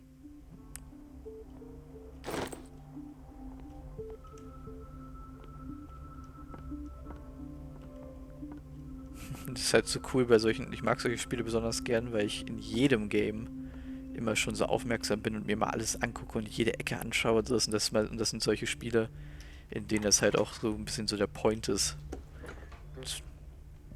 Der Point and Click. Genau. Mal ganz heimlich abdrehen. Komm, mit Schmackes. I Ne? can't shut this with my bare hands. I need a tool. Okay, also hier liegt ganz schön viel Stuff rum, den wirst du aber nicht nehmen wollen. Weil du was Spezielles haben willst. Ich kenne doch diese Spiele. Ja, das wäre ja auch zu einfach, ne? Würde ich gerade sagen. Geh mal kurz auf Toilette. Ja. Ich suche so lange mal das Werkzeug. Ja, wenn du es gefunden hast, dann wäre vielleicht es kann nett, wenn du ich... auf dem Dingens Is everything all auf right, mich Ethan? wartest. Vielleicht kann Eve Yeah, was I just- machen. I know I should go. I will work Gleich. until late. Ja. Oh. All right. Hätte sein können, dass der nette Herr Police Officer, unser Freund und Helfer, das für uns übernimmt.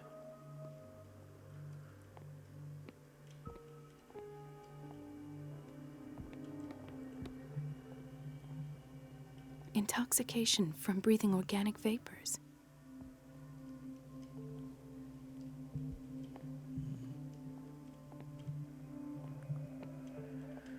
Ja, hier wird kein spezielles Tool rumliegen. Es muss irgendwas sein, was auffällig gut helfen The könnte. answers must be hidden in Fuller's office.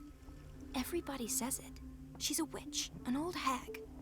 I didn't make this up. And I'm the one who pays. What a pest. It's so unfair. Ja, das ist es wirklich.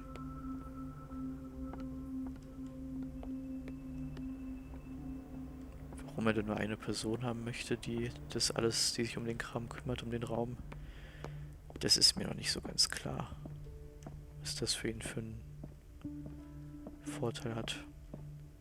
Vielleicht, dass dann niemand anderes Bescheid weiß darüber, wenn er die Leute in diese Wassertanks steckt und die sich dann verwandeln und sowas, dass niemand Bescheid wissen kann. Das könnte sein. Also hier kann ich ja irgendwo The rein, ne? operating room Genau. is never accessible after an operation.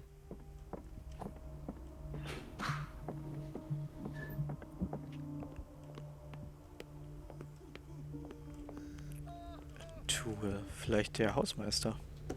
Dass du mich gerade kurz daran erinnern, dass ich doch keine Ärztin aus dem 19. Jahrhundert bin. Aha.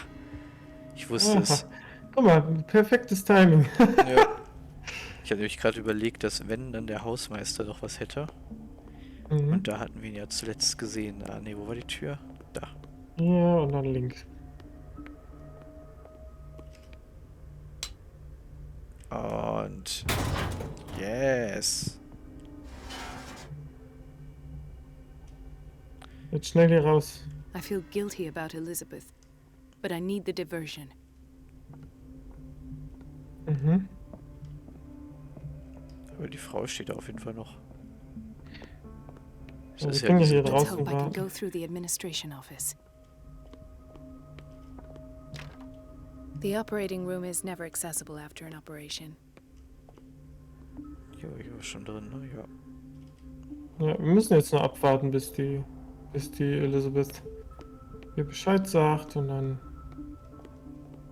Oder müssen wir jetzt nochmal mit Elizabeth reden? Das ist die Frage.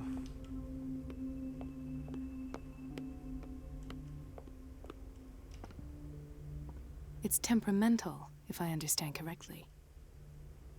Dr. Colden, might there be a problem with the water? I was about to mention it. It seems it's been cut off. Ah, so, sie redet da mit der Frau und dann... Can't take Genau. this, Marie. I feel I'm gonna burst. I It's can not talk your to her. fault if we have defective plumbing. And yet, I'm the one who gets punished because I'm gonna have to square off with that annoying old witch. Courage, Elizabeth. Here we go. And hold your tongue this time. Oh. Tut mir richtig leid, die Elizabeth. Ich möchte noch mal umarmen, bevor die geht. Aber es geht leider nicht. Hug me. Hug me, I'm scared. Und die geht extra auseinander, weil sie gar keine Lust hat. Ah, da. Mrs. Donovan? I'm busy. Und go. Elizabeth, isn't it? Yes, ma'am. At last. The missing files must be hidden here. The Stendhal syndrome. Of course. This is where Study Fuller of found this- his diagnosis for Francis Sanders. A study of the Stendhal syndrome, a particularly rare mental illness. Subjects display mental disorders linked to an exposure of works of art. 2 works of art. Das passt natürlich. Mhm.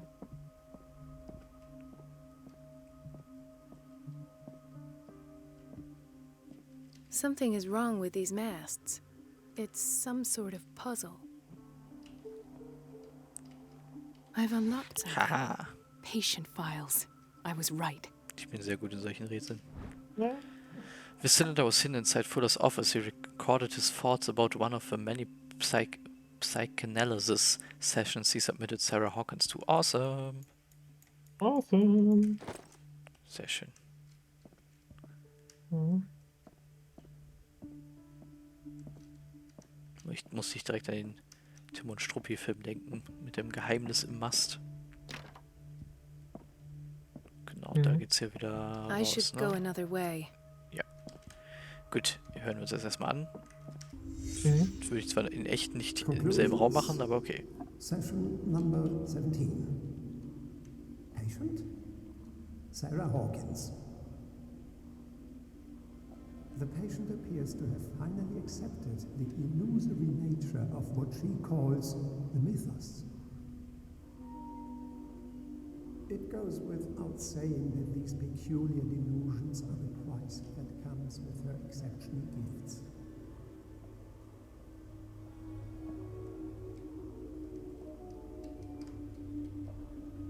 Da ist was, aber das kann ich noch nicht triggern. Das ist ein Schuh.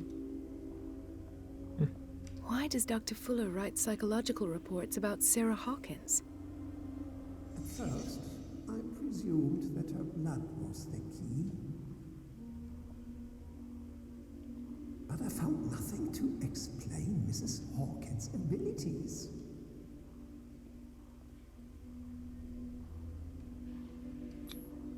The poor souls downstairs are not Fuller's only subjects.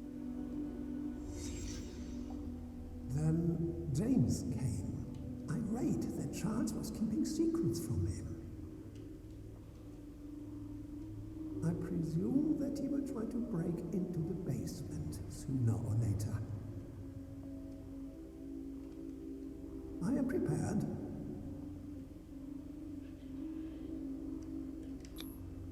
Hawkins, Fitzroy, and Fuller. What is the connection between these three? It is fortunate that I had the presence of mind to set the morgue in the basement. When all the fuss about the Hawkins incident finally comes to an end, I will dispose of her belongings. Why is Ethan on medication? In the meantime, they must remain hidden in plain sight.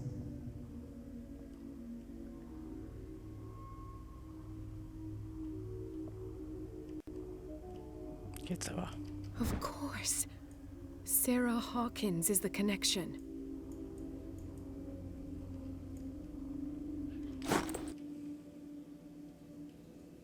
Da gibt es noch irgendwas, glaube ich. Deswegen ist noch das grüne Fragezeichen da.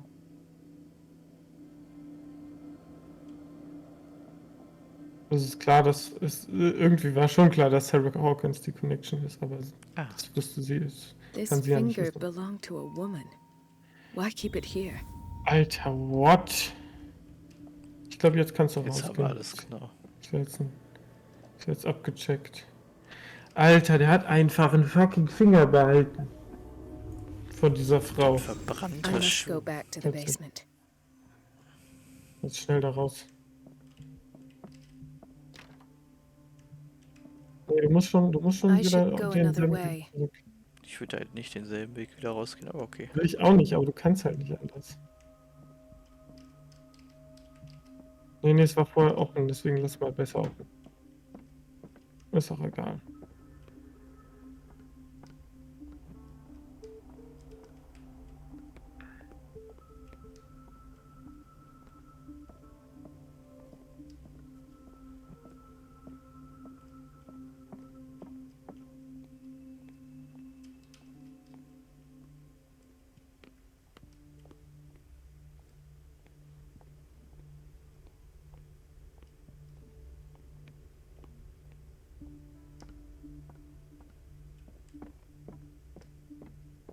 also irgendwie runtergehen, aber ich habe bis jetzt noch keine Treppe gefunden, die irgendwo hinführen würde. Hm.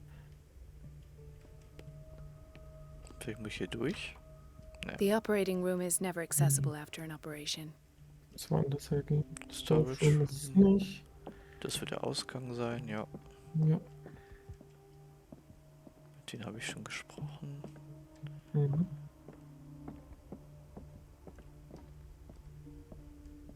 Thank you for your help, Doctor. Thank you. I'll be going.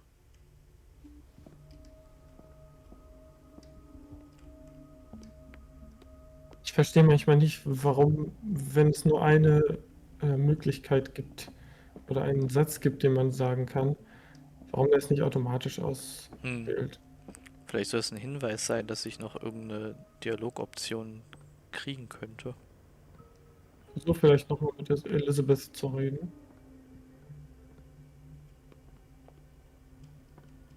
Okay, geht leider nicht. Aber ich würde halt gerne nochmal mit dir darüber reden.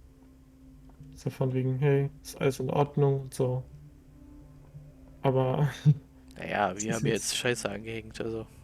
Hier, der Weg ist das. Ja. Lassen wir sie mal in Ich würde Ruhe. schon die Tür zumachen, nicht, dass da jemand entkommt. Naja.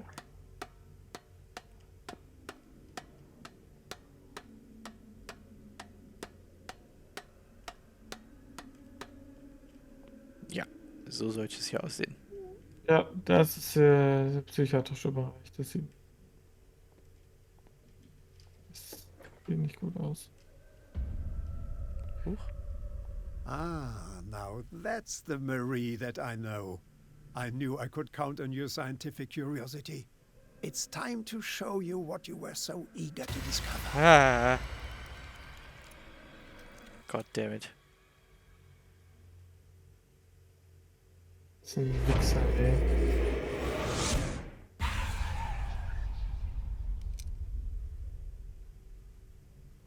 If you're gonna shoot me, at least have the decency to look me in the eyes. Turn around. Slowly. Talk, filthy thief! Or I swear I'll shoot!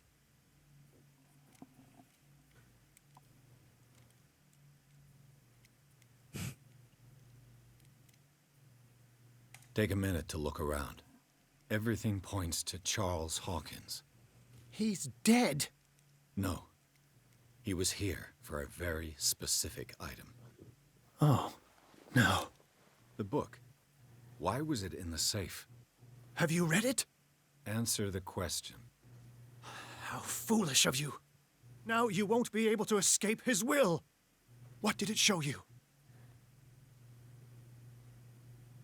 She went into Fuller's office. She was looking for Sarah Hawkins' corpse. Sarah Hawkins, you say? Let's go back to the start, shall we? Whose life did the Necronomicon choose to show you? Dr. Colden. She was at the Riverside Institute. She's in danger. I have to go. Wait. No one knows the occult better than me. You might need my help. Klar. All right. Ja. All right. I might need you after all. Perfect. Let's meet later at the Hawkins mansion. Now go. Rescue the doctor. Thank you, Drake. Ich meine, im Prinzip hat er uns ja eben schon geholfen. Er hat ja das Buch provided. Naja, unfreiwillig. Ja. Aber er weiß ja auch um dessen Gefährlichkeiten und er hat ja das auch beschützt. Und deswegen also kann ich schon nachvollziehen, dass er. Also, deswegen denke ich, es ist eine gute Idee, dass er uns hilft. Ja. The book projected Pierce into the body of Dr. Colden. The detective watched helplessly as Bradley's friend carried out her inquiry. Confronted with the experiments of Fuller, she got into his office and discovered that the director of the Riverside Institute was hiding information on, if not the body of, Sarah Hawkins. But she was discovered by Fuller. Pierce must save her before it's too late. Bei Riverside muss jemand Riverport denken aus Quantum Break.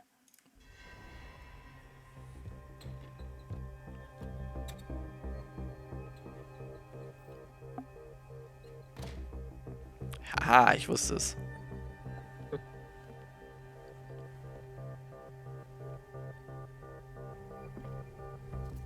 I pray that Colden is really here and alive. Sie muss sich so einen krassen Plan ausdenken, um den abzulenken, um hier reinzukommen. Und er ist einfach so, das Fenster war offen. Auch das schafft Silent Bang. Geil. The Diary of Reverend Wigwood's wife. Her husband John built the first Hawkins home, called Hilltop, at the end of the 17th century. They were among the first white colonists of the island. The previous inhabitants disappeared mysteriously 3 centuries earlier. Ah, das ist der erste Teil. Hm.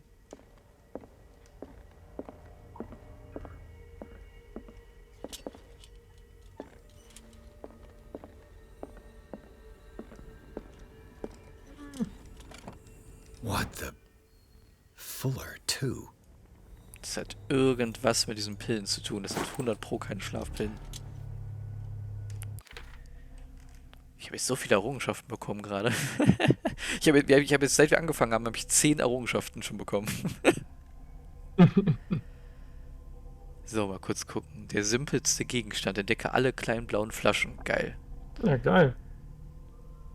Jenseits der Realität willige ein unheiliges Buch zu lesen.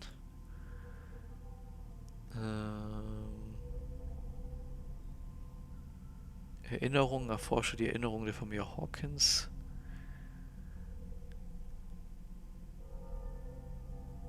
Was ist das noch von heute? 6. April hier. Das Ding auf der Schwelle verbanne den Dimensionsschlurfer nur mit einem Dolch. Triff Algernon Drake und nimm seine Hilfe an, genau. Das ist Gelehrter des Unaussprechlichen, genau. Das Buch liest das Necronomicon, fuck yeah. Die Falle tappe in Fullers Falle. Hätte ich das auch nicht machen können, krass. Das weiße Schiff, erfahre das Geheimnis der Skilla. Und ich glaube, du hast ja auch keine Wahl, das Necronomicon zu lesen. War das so? Konnte ich mir das nicht aussuchen? Ich erinnere mich gerade nicht so ganz. Aber ich meine, du konntest es dir nicht aussuchen. Nee, ich meine, als ich gerade im Keller war bei dem und der Fuller sie überrannt hat, da war rechtzeitig noch ein Weg, den wir hätten gehen können. Hätte halt sein können, dass ich dann vielleicht nicht direkt drauf reingefallen wäre. Enough time wasted. Colden needs me. I must find her.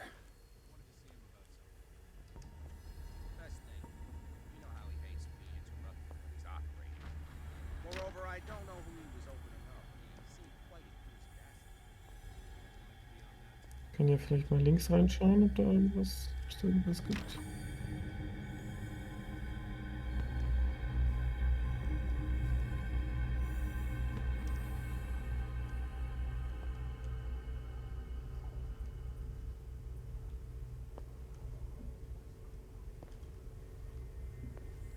Ich glaube, wir können entweder direkt da durch oder wir schauen uns noch nach den Büchern um.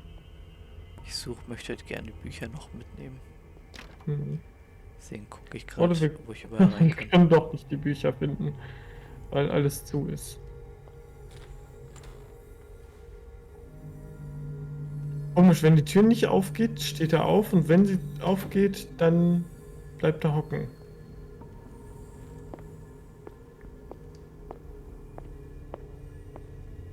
Aber hier war, glaube ich, nichts.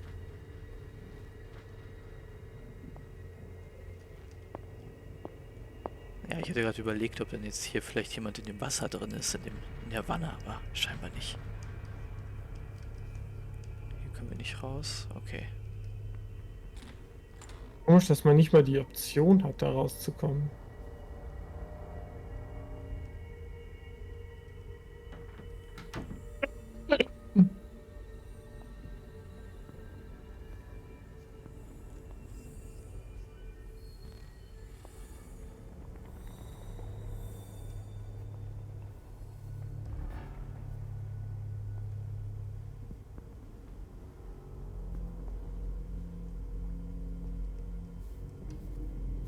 Okay. Gibt nur den einen Weg. Ich werde mir kurz Wasser heiß machen, um den Tee zu machen. Okay.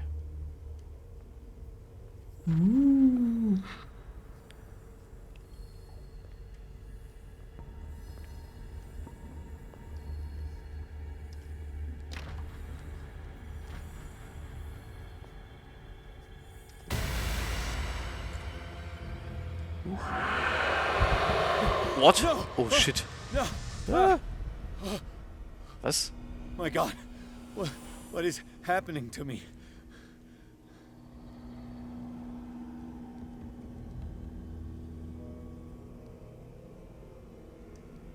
Tja, das will ich jetzt auch gern wissen.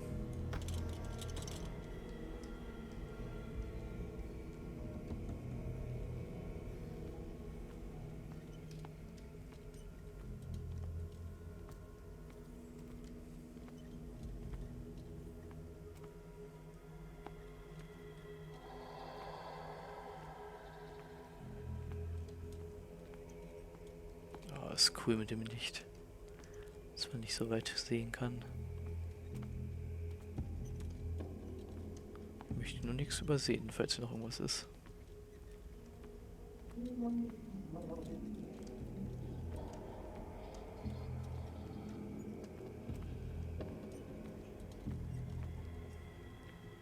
Ah, yes. Geil.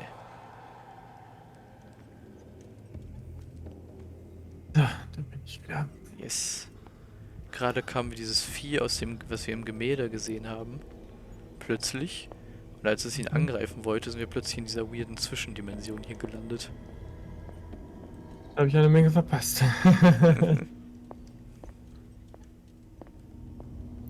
What was that? It's as if I'd been transported somewhere else.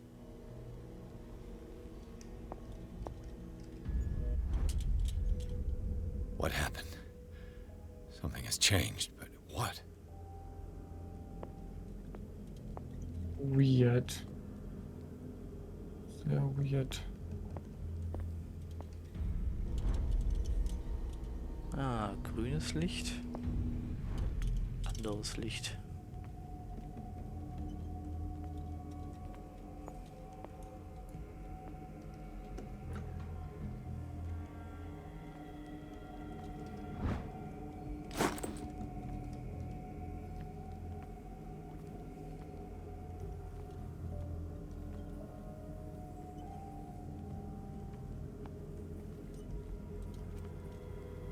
Ah, ich glaube, du konntest die andere Welt jetzt nutzen, um die Tür aufzumachen. Jetzt ist die mit der anderen Dingens offen, weißt du? Ich habe gerade nicht gesehen, ob die vorher zu war.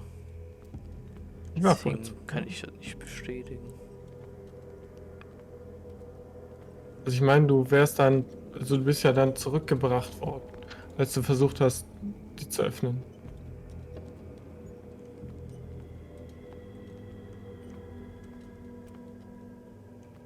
Wenn man in einer mysteriösen, gruseligen Zwischendimension ist, dann kann man wenigstens noch auf Klo gehen. Das ist doch schön. Ah, Ist ja. ja jetzt ist offen. Ich glaube, du musst da die andere Seite. Ah, durch die Wand. Have I seen this symbol? Increase brightness. Ah, dafür brauche ich das. Leviathan spricht. Krass. Der Leviathan? Ach du Scheiße. Der Leviathan willst du, dass wir ihn scheißen.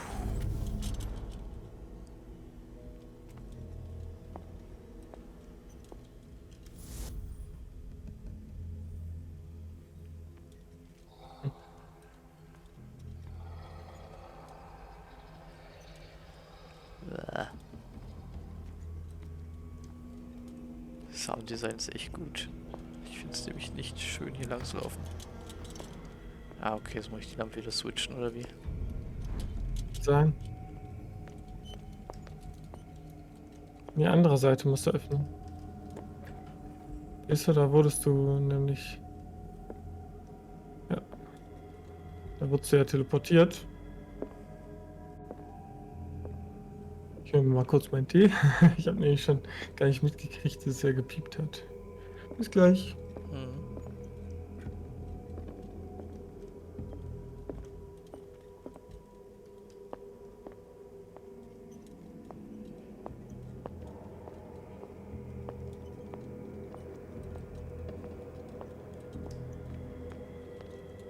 Okay. Jetzt einfach nur die Tür aufmachen.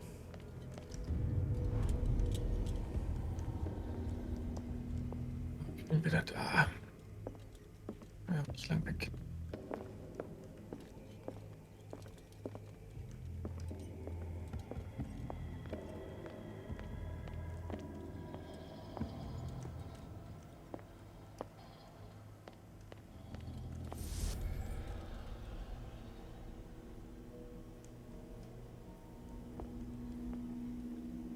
Wo teleportiert er dich denn immer hin?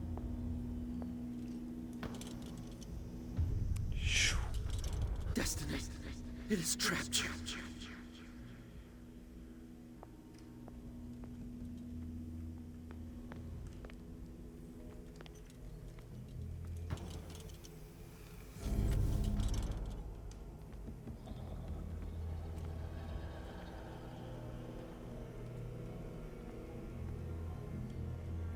Nee, ich glaube, du musst außen rum. Naja, ich guck nur, ob noch irgendwelche Sammelsachen sind. Mhm. Gibt sowieso nur einen Weg.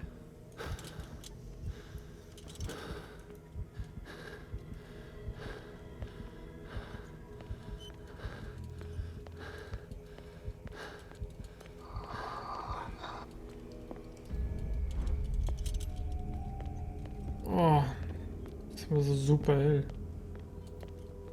Meine Güte. Ich hätte jetzt auch gedacht, dass du da einfach durch kannst. Ich glaube, du musst durch die Blöcke da durch. Durch Block A und B. Wenn das geht. Hinter dir. Ja, ich weiß wo, ich gucke nur in die Räume.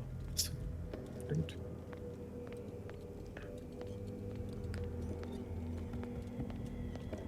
Aber da kann ich, glaube ich, gar nicht durch. Ah, warte. Mit der anderen. Vielleicht. Echt? Yes.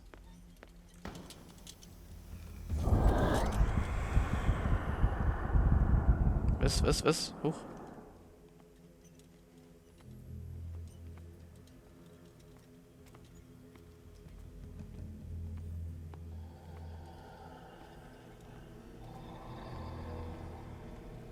Das klingt nicht sonderlich gut.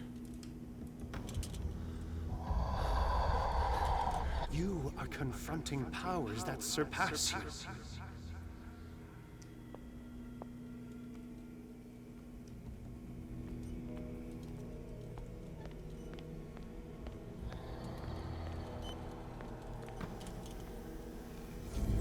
Das mit diesem zurückteleportiert werden ist einfach nur so unnötig desorientierend. Das braucht man eigentlich gar nicht. Ja.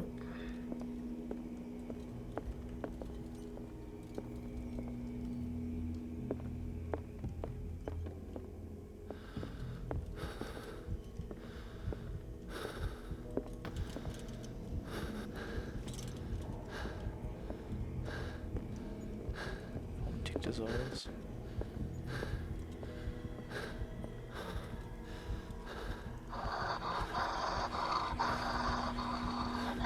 Ich würde auch austicken, wenn so Geräusche kommen. Ach so, was hat mit der Helligkeit, also mit der Lampe zu tun, habe ich gerade gesehen. Ich glaube auch mit deiner Umgebungshelligkeit. Der kriegt dann so Halluzinationen, je mehr die Lampe an Licht verliert. Ich glaube, dass du da nicht durch eine Wand musst. Das habe ich auch nicht gedacht. Ich dachte, ich Du könnte stehst halt die ganze Zeit vor der Wand. Ich dachte, ich könnte mit dem Lichteffekt vielleicht einen Schlüssel entstehen lassen oder irgendwie sowas.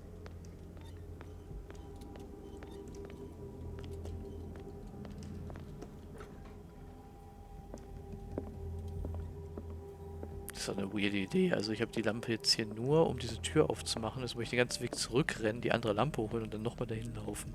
Ja, das haben ist ein bisschen viel rumgerenne. Das finde ich, fühlt sich nach Spielzeitstrecken an, muss ich ehrlich sagen. Ja, es kann sein. Aber warum kannst du nicht einfach beide Lampen dabei haben und die immer switchen? Ich meine, es sind immerhin noch Lampen. Immer noch Lampen. Ja, die wollen, dass es so einen Survival-Aspekt hat wahrscheinlich, dass man halt Dadurch, Aber dass es ich mich dann passiert ja so nix. beeilen muss, weil... Ah! Boah, jetzt hab ich mich echt erschreckt, Alter. Hui. Boah, Junge. Achso, es war nur ein Jumpscare. Ach, Ja, okay, das ist auch weird. Jetzt Finde fühlte ich mich auch nur... schwach. Ja, ich auch. Verarscht, Weil man ne? fühlte sich jetzt nur deshalb sicher, weil man halt auch sich nirgendwo in den Schränken verstecken kann und ich jetzt einfach dann denke, so gut, laut Spielmechanik dürfte hier nichts passieren. Das heißt... Dann taucht's auf und es ist aufgetaucht und ich dachte mir, okay, jetzt passiert was, aber es ist einfach gar nichts passiert. Ja, die haben einfach nur... Und ich verstehe auch nicht, was dieser Level jetzt genau sollte. Das war jetzt, wird das später noch wichtig. Das war jetzt nur, damit ich irgendwie metaphysisch durch diese Tür komme oder so. Keine Ahnung, aber ich weiß ja nicht, ob das eine Bedeutung hat, ob der irgendwie später... Das wissen wir nicht, aber es schien gerade, es scheint gerade noch ein bisschen... Der Jumpscare wäre nur sinnvoll gewesen, wenn er dadurch hier in der echten Welt wieder aufgewacht wäre, weißt du? Das heißt, dass die Kreatur ihn da rausschmeißt. Der hätte mal ein bisschen später machen können, den Jumpscare. Dann hätte er eine Wirkung gehabt. Weil einfach so war jetzt dann schon ein bisschen billig. Ja.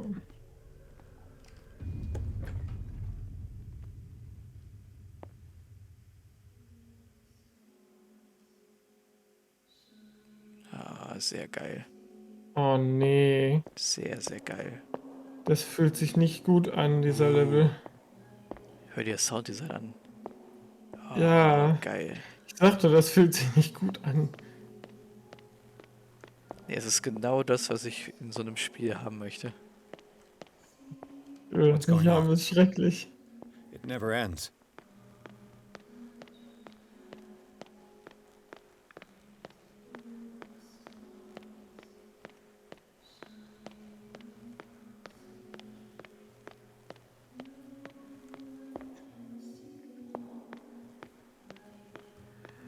Ich kann mir auch vorstellen, dass das Spiel jetzt damit aufhört, dass er wahnsinnig wird und für immer in diesem Hospital bleibt.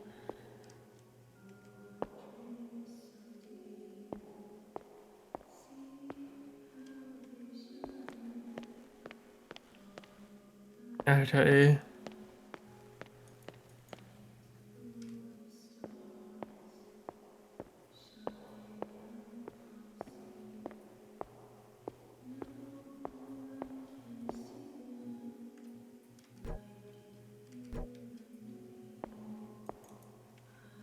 Hast du das gerade?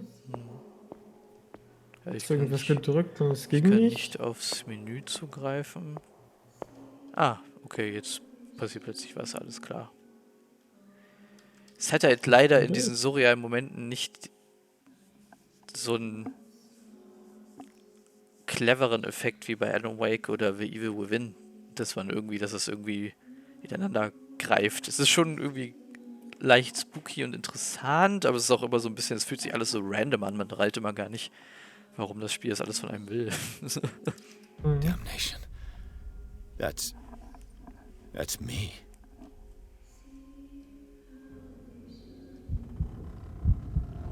Oh nein. Oh Gott. Oh nein, die Tür ist auch noch weg. I gotta get out.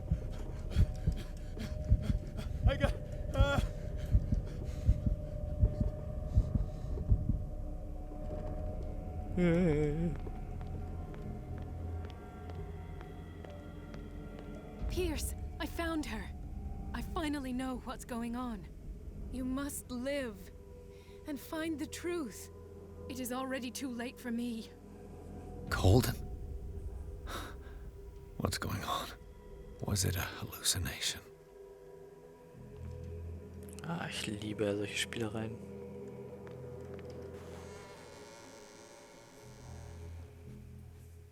Please take a seat and be quiet, Mr. Pierce. I'll be with you in a moment.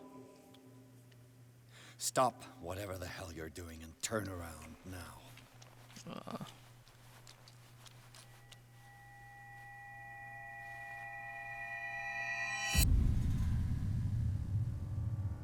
No, it can't be. No! You son of a bitch! What did you do to her? I wish I could have done more experiments on you, Mr. Pearson.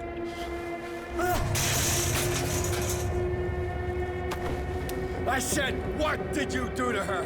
You shouldn't be sorry for your friend. You should envy her. Murderer! This madness must stop!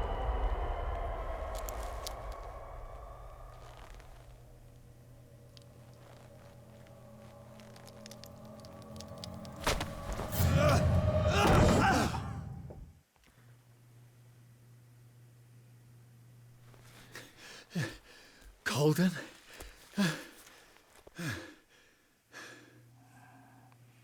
Ich finde es immer interessant, dass sich seine Frisur immer so wild ändert, wenn er so richtig am Austicken ist. In den Cutscenes finde ich immer lustig. Die Haare sind dann aber plötzlich so in seinem Gesicht und so. Mhm. Aber sie hat uns doch geschubst. Dum, dum, dum.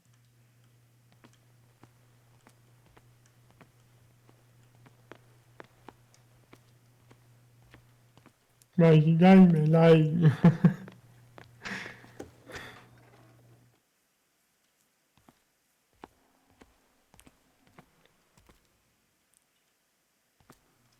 Das ist schon alles ganz cool gemacht, aber es hat schon immer so was leicht Hokiges.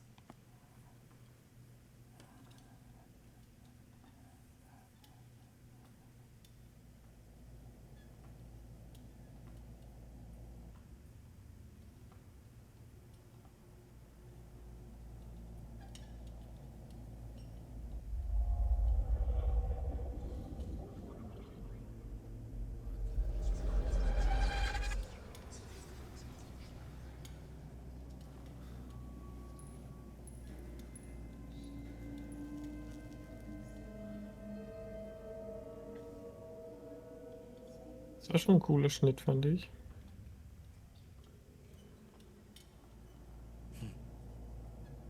Das ist auch cool.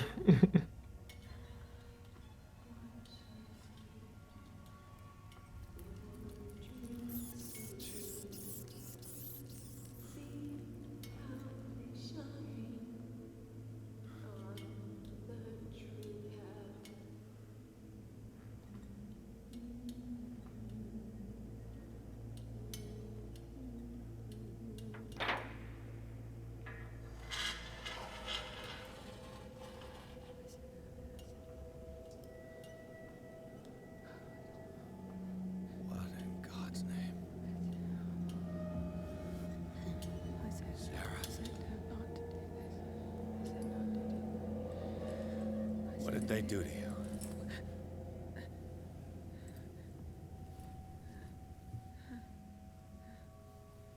Can you speak?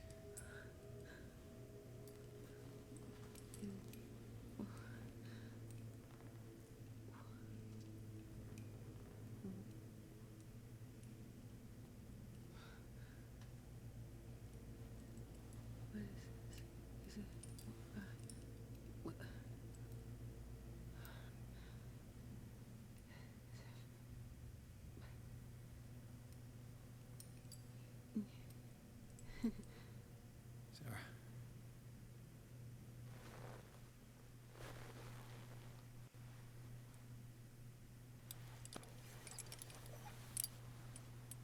He gave him the gold and I the azure. I don't see him very often anymore. The green is stronger. Are you feeling ill? I'm here, but no. Let's get you out of here. It comes in my dreams. Our minds melt like colors on a palette. Come with me. It's of the oldest green. Violent living, vibrant. A sea green, maybe. No. Mrs. Hawkins, we must go before someone finds out. Oh, but he will. He always knows these things when it's about me.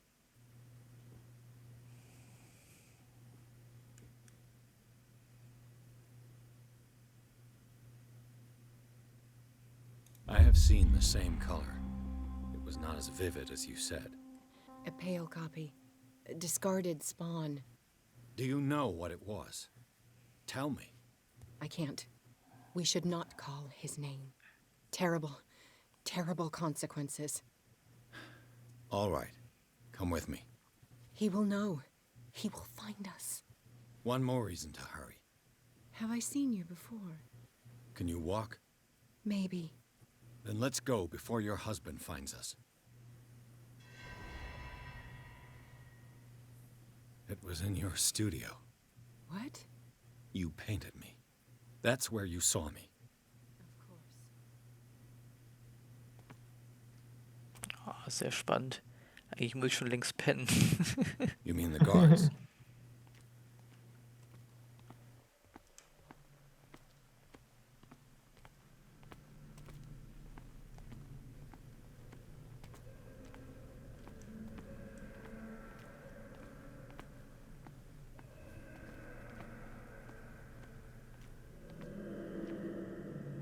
What the? Oh no. Hey!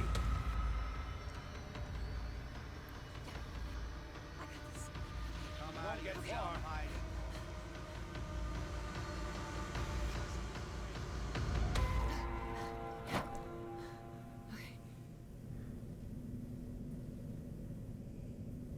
Wait. The machine. It's the green. The decaying one. The gas. Yes.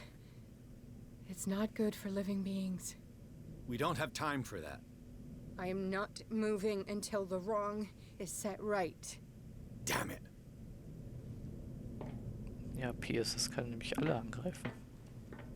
Das ist eine gute Idee, das scheiß Gas abzudrehen. Das könnte der Nebel vielleicht sein, der auf dieser Insel ist. Dass das damit gemeint ist, dass dadurch die Leute diesen Effekt bekommen. Vielleicht.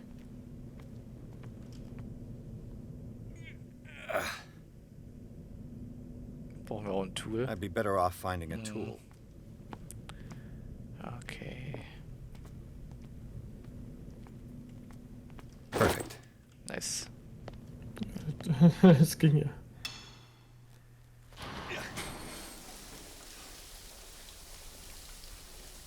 All right. That should do it. Let's move.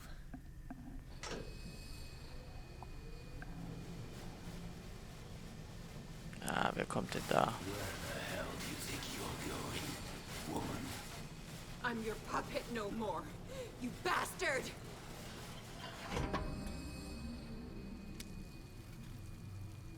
You're my wife. My wife. You owe me obedience. Leave her alone!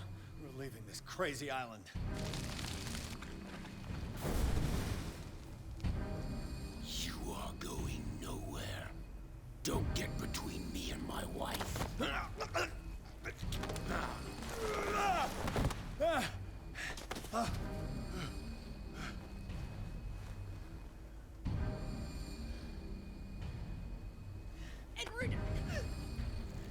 Nobody tells me what to do with my wife. How dare you?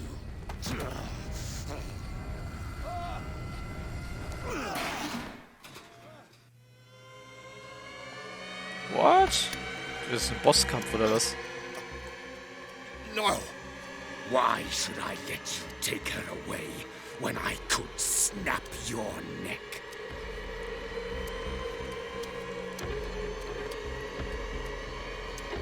All you did for her safety was throwing her in this rat hole. I hid her well enough.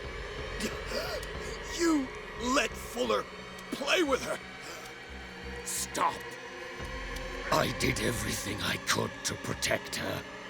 But her identity, her power, is what threatens her. What? Sarah has seen things, has made things you can't even begin to imagine. Would you still save her if I told you that she is even more dangerous than I am?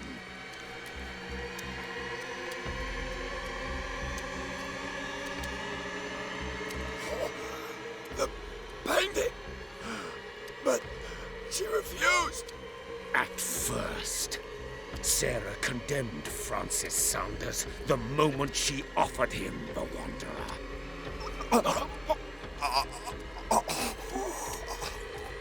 Sarah has been in the presence of the myth for too long. Even if she were to leave Darkwater, she would still hear his call. And the cult will always be here, waiting for her. Then we'd get rid of its members. You are out of your league, detective. They control the whole island. She will finally surrender to his power, and the world will fall with her. Don't! No one can escape the wheel of destiny, they say. But I will change it. I will save Sarah.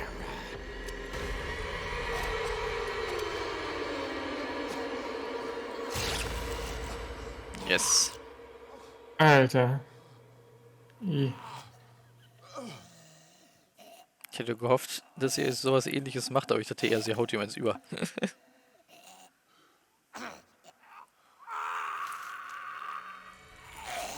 Ach du Scheiße.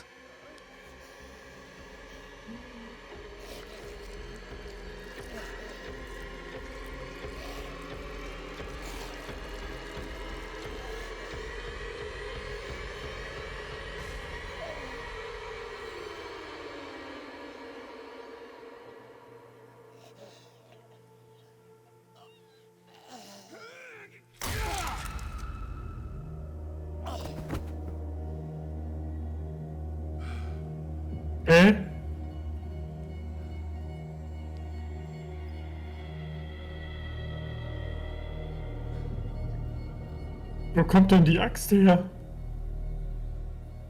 Die lag da wahrscheinlich. Aber hätten wir ja früher nehmen können, anstatt des Stabs. Ja, wenn man gewusst hätte, dass da einer liegt.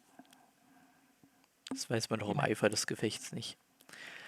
After the death of Colden, Pierce, victim of hallucinations, advanced inside the Riverside Institute to the point of discovering Sarah Hawkins alive, prisoner of Dr. Fuller. The last confrontation between Charles Hawkins and his wife was revealed that the man, under his monstrous appearance, tried to protect her from the influence of a myth. He warned Pierce if Sarah succumbs to the lure of a cult, she will lose all free will, allowing the cult to bring its plan to fruition. Summon an ancient and evil god. Henceforth, Pierce must know more about Sarah Hawkins' intentions and find a way to protect her.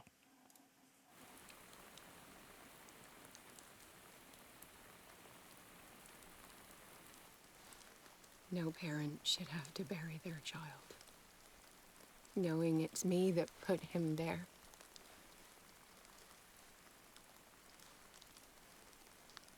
The guilt will never go away.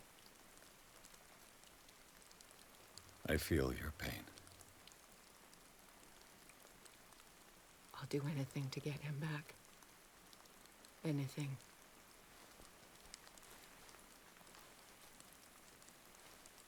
My work was what lured me here in the first place. It began showing me things I never should have painted. Things Charles should never have seen.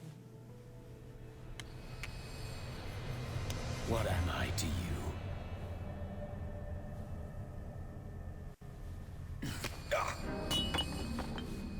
I took care of you, saved you from your miserable life.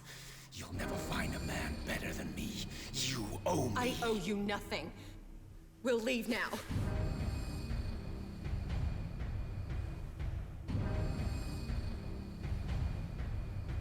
You're not going anywhere.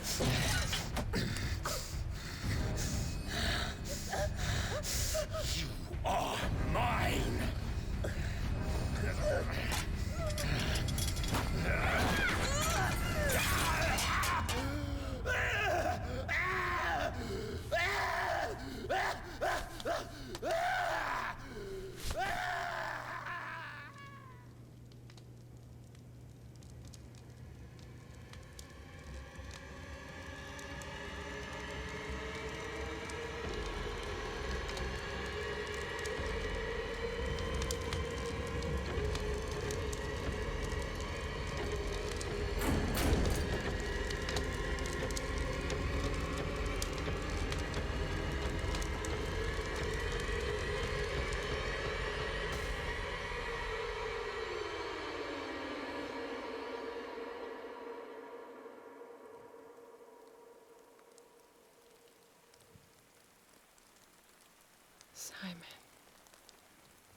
It's over now.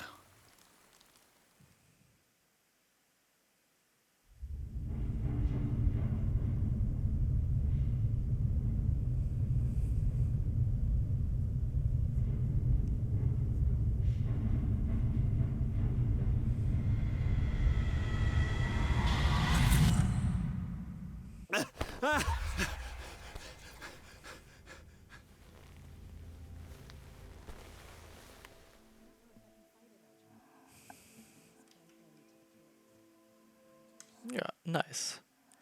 Das ist eine gute Stelle, um nächstes Mal weiterzumachen.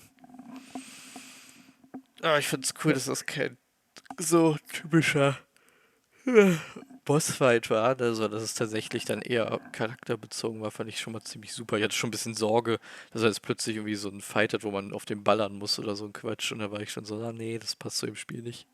Aber haben sie gut gemacht. Ja, hat mir Spaß gemacht. Ja.